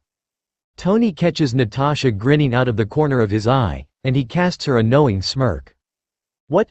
You're like a giddy little kid, she explains, the smile still on her face even if it has weakened slightly. Woo! Tony yells again, the camera capturing the pure exuberance in the billionaire's features.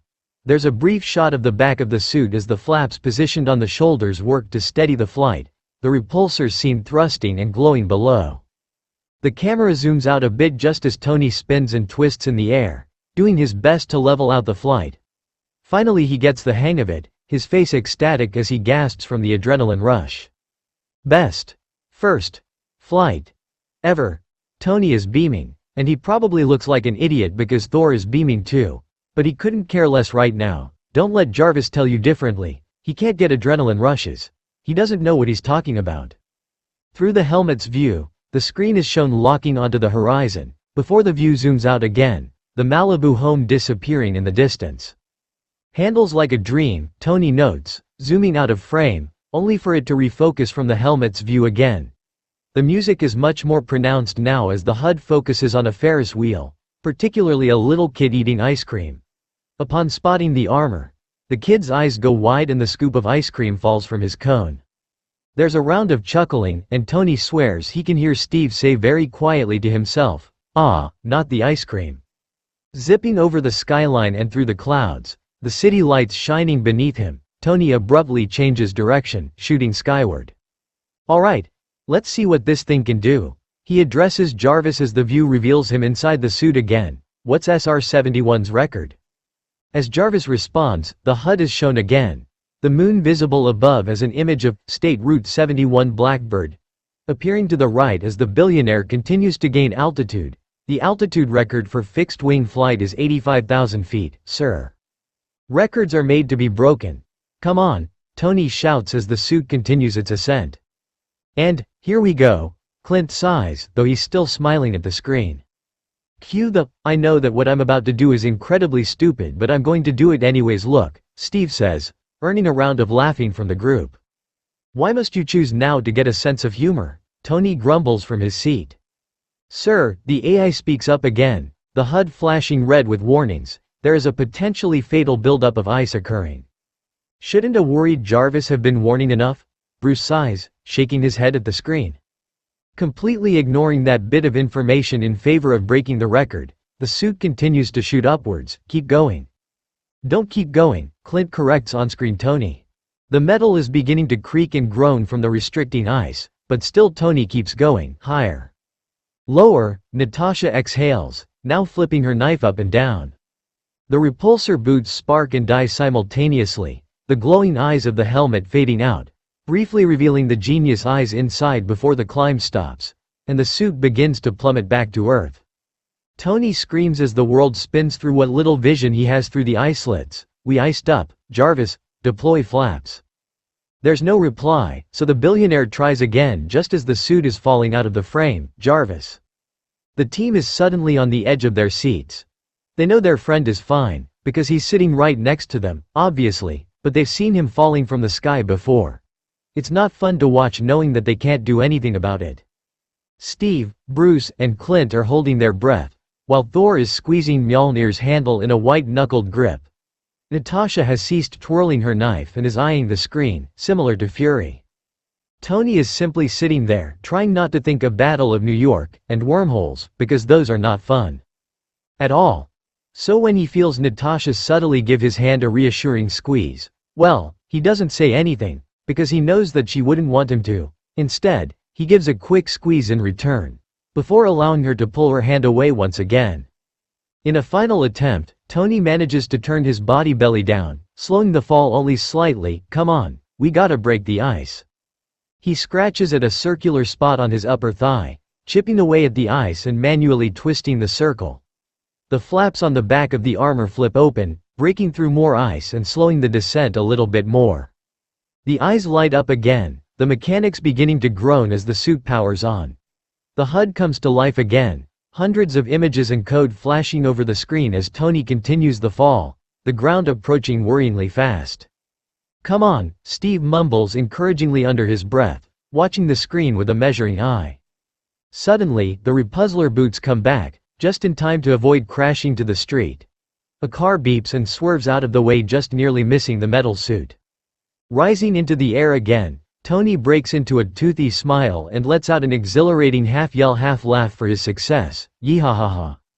As disapproving of Tony's dangerous stunt as the group was, they all cheer with him, clapping and laughing off the tension that had fallen over the room. "Damn Stark, you have some really white teeth," Clint notes with a smirk upon seeing the adrenaline-induced grin of the genius on-screen. Tony simply flashes the archer his trademark smile, showing off his pearly whites. Natasha rolls her eyes, flicking him on the forehead. "Ow, how come you're hitting me now?" Tony complains, rubbing his forehead. The assassin only shrugs and turns back to the TV. Tony soars over the ocean as he approaches the Malibu home again, shooting a little higher into the air to get to the roof. He hovers over it, the armor swaying back and forth before he manages to steady it. Kill power. The eccentric genius drops through the roof, crushing the piano and dropping through the ceiling of his workshop, right on top of one of his very expensive cars. The car alarms go off as the debris settles, Tony remaining in his spot atop his demolished vehicle. Dummy helpfully turns to face him, spraying him with the fire extinguisher, his creator leaning his head back in either pain or exasperation at his incompetent bot. The Avengers and Fury burst out laughing again, Even Tony is smiling at his little bot. All are smiling except Clint, who has sunk to his knees on his floor, gripping his hair in despair upon seeing the annihilation of the vehicle. This, in turn, fuels the laughter, Steve offering a reassuring pat on the archer's back, and giving him an amused, "You'll live." Looking around at all the smiling faces of his teammates, save Fury and maybe Natasha because she never completely smiles, he can't help but wonder what Loki is hoping to gain from all of this.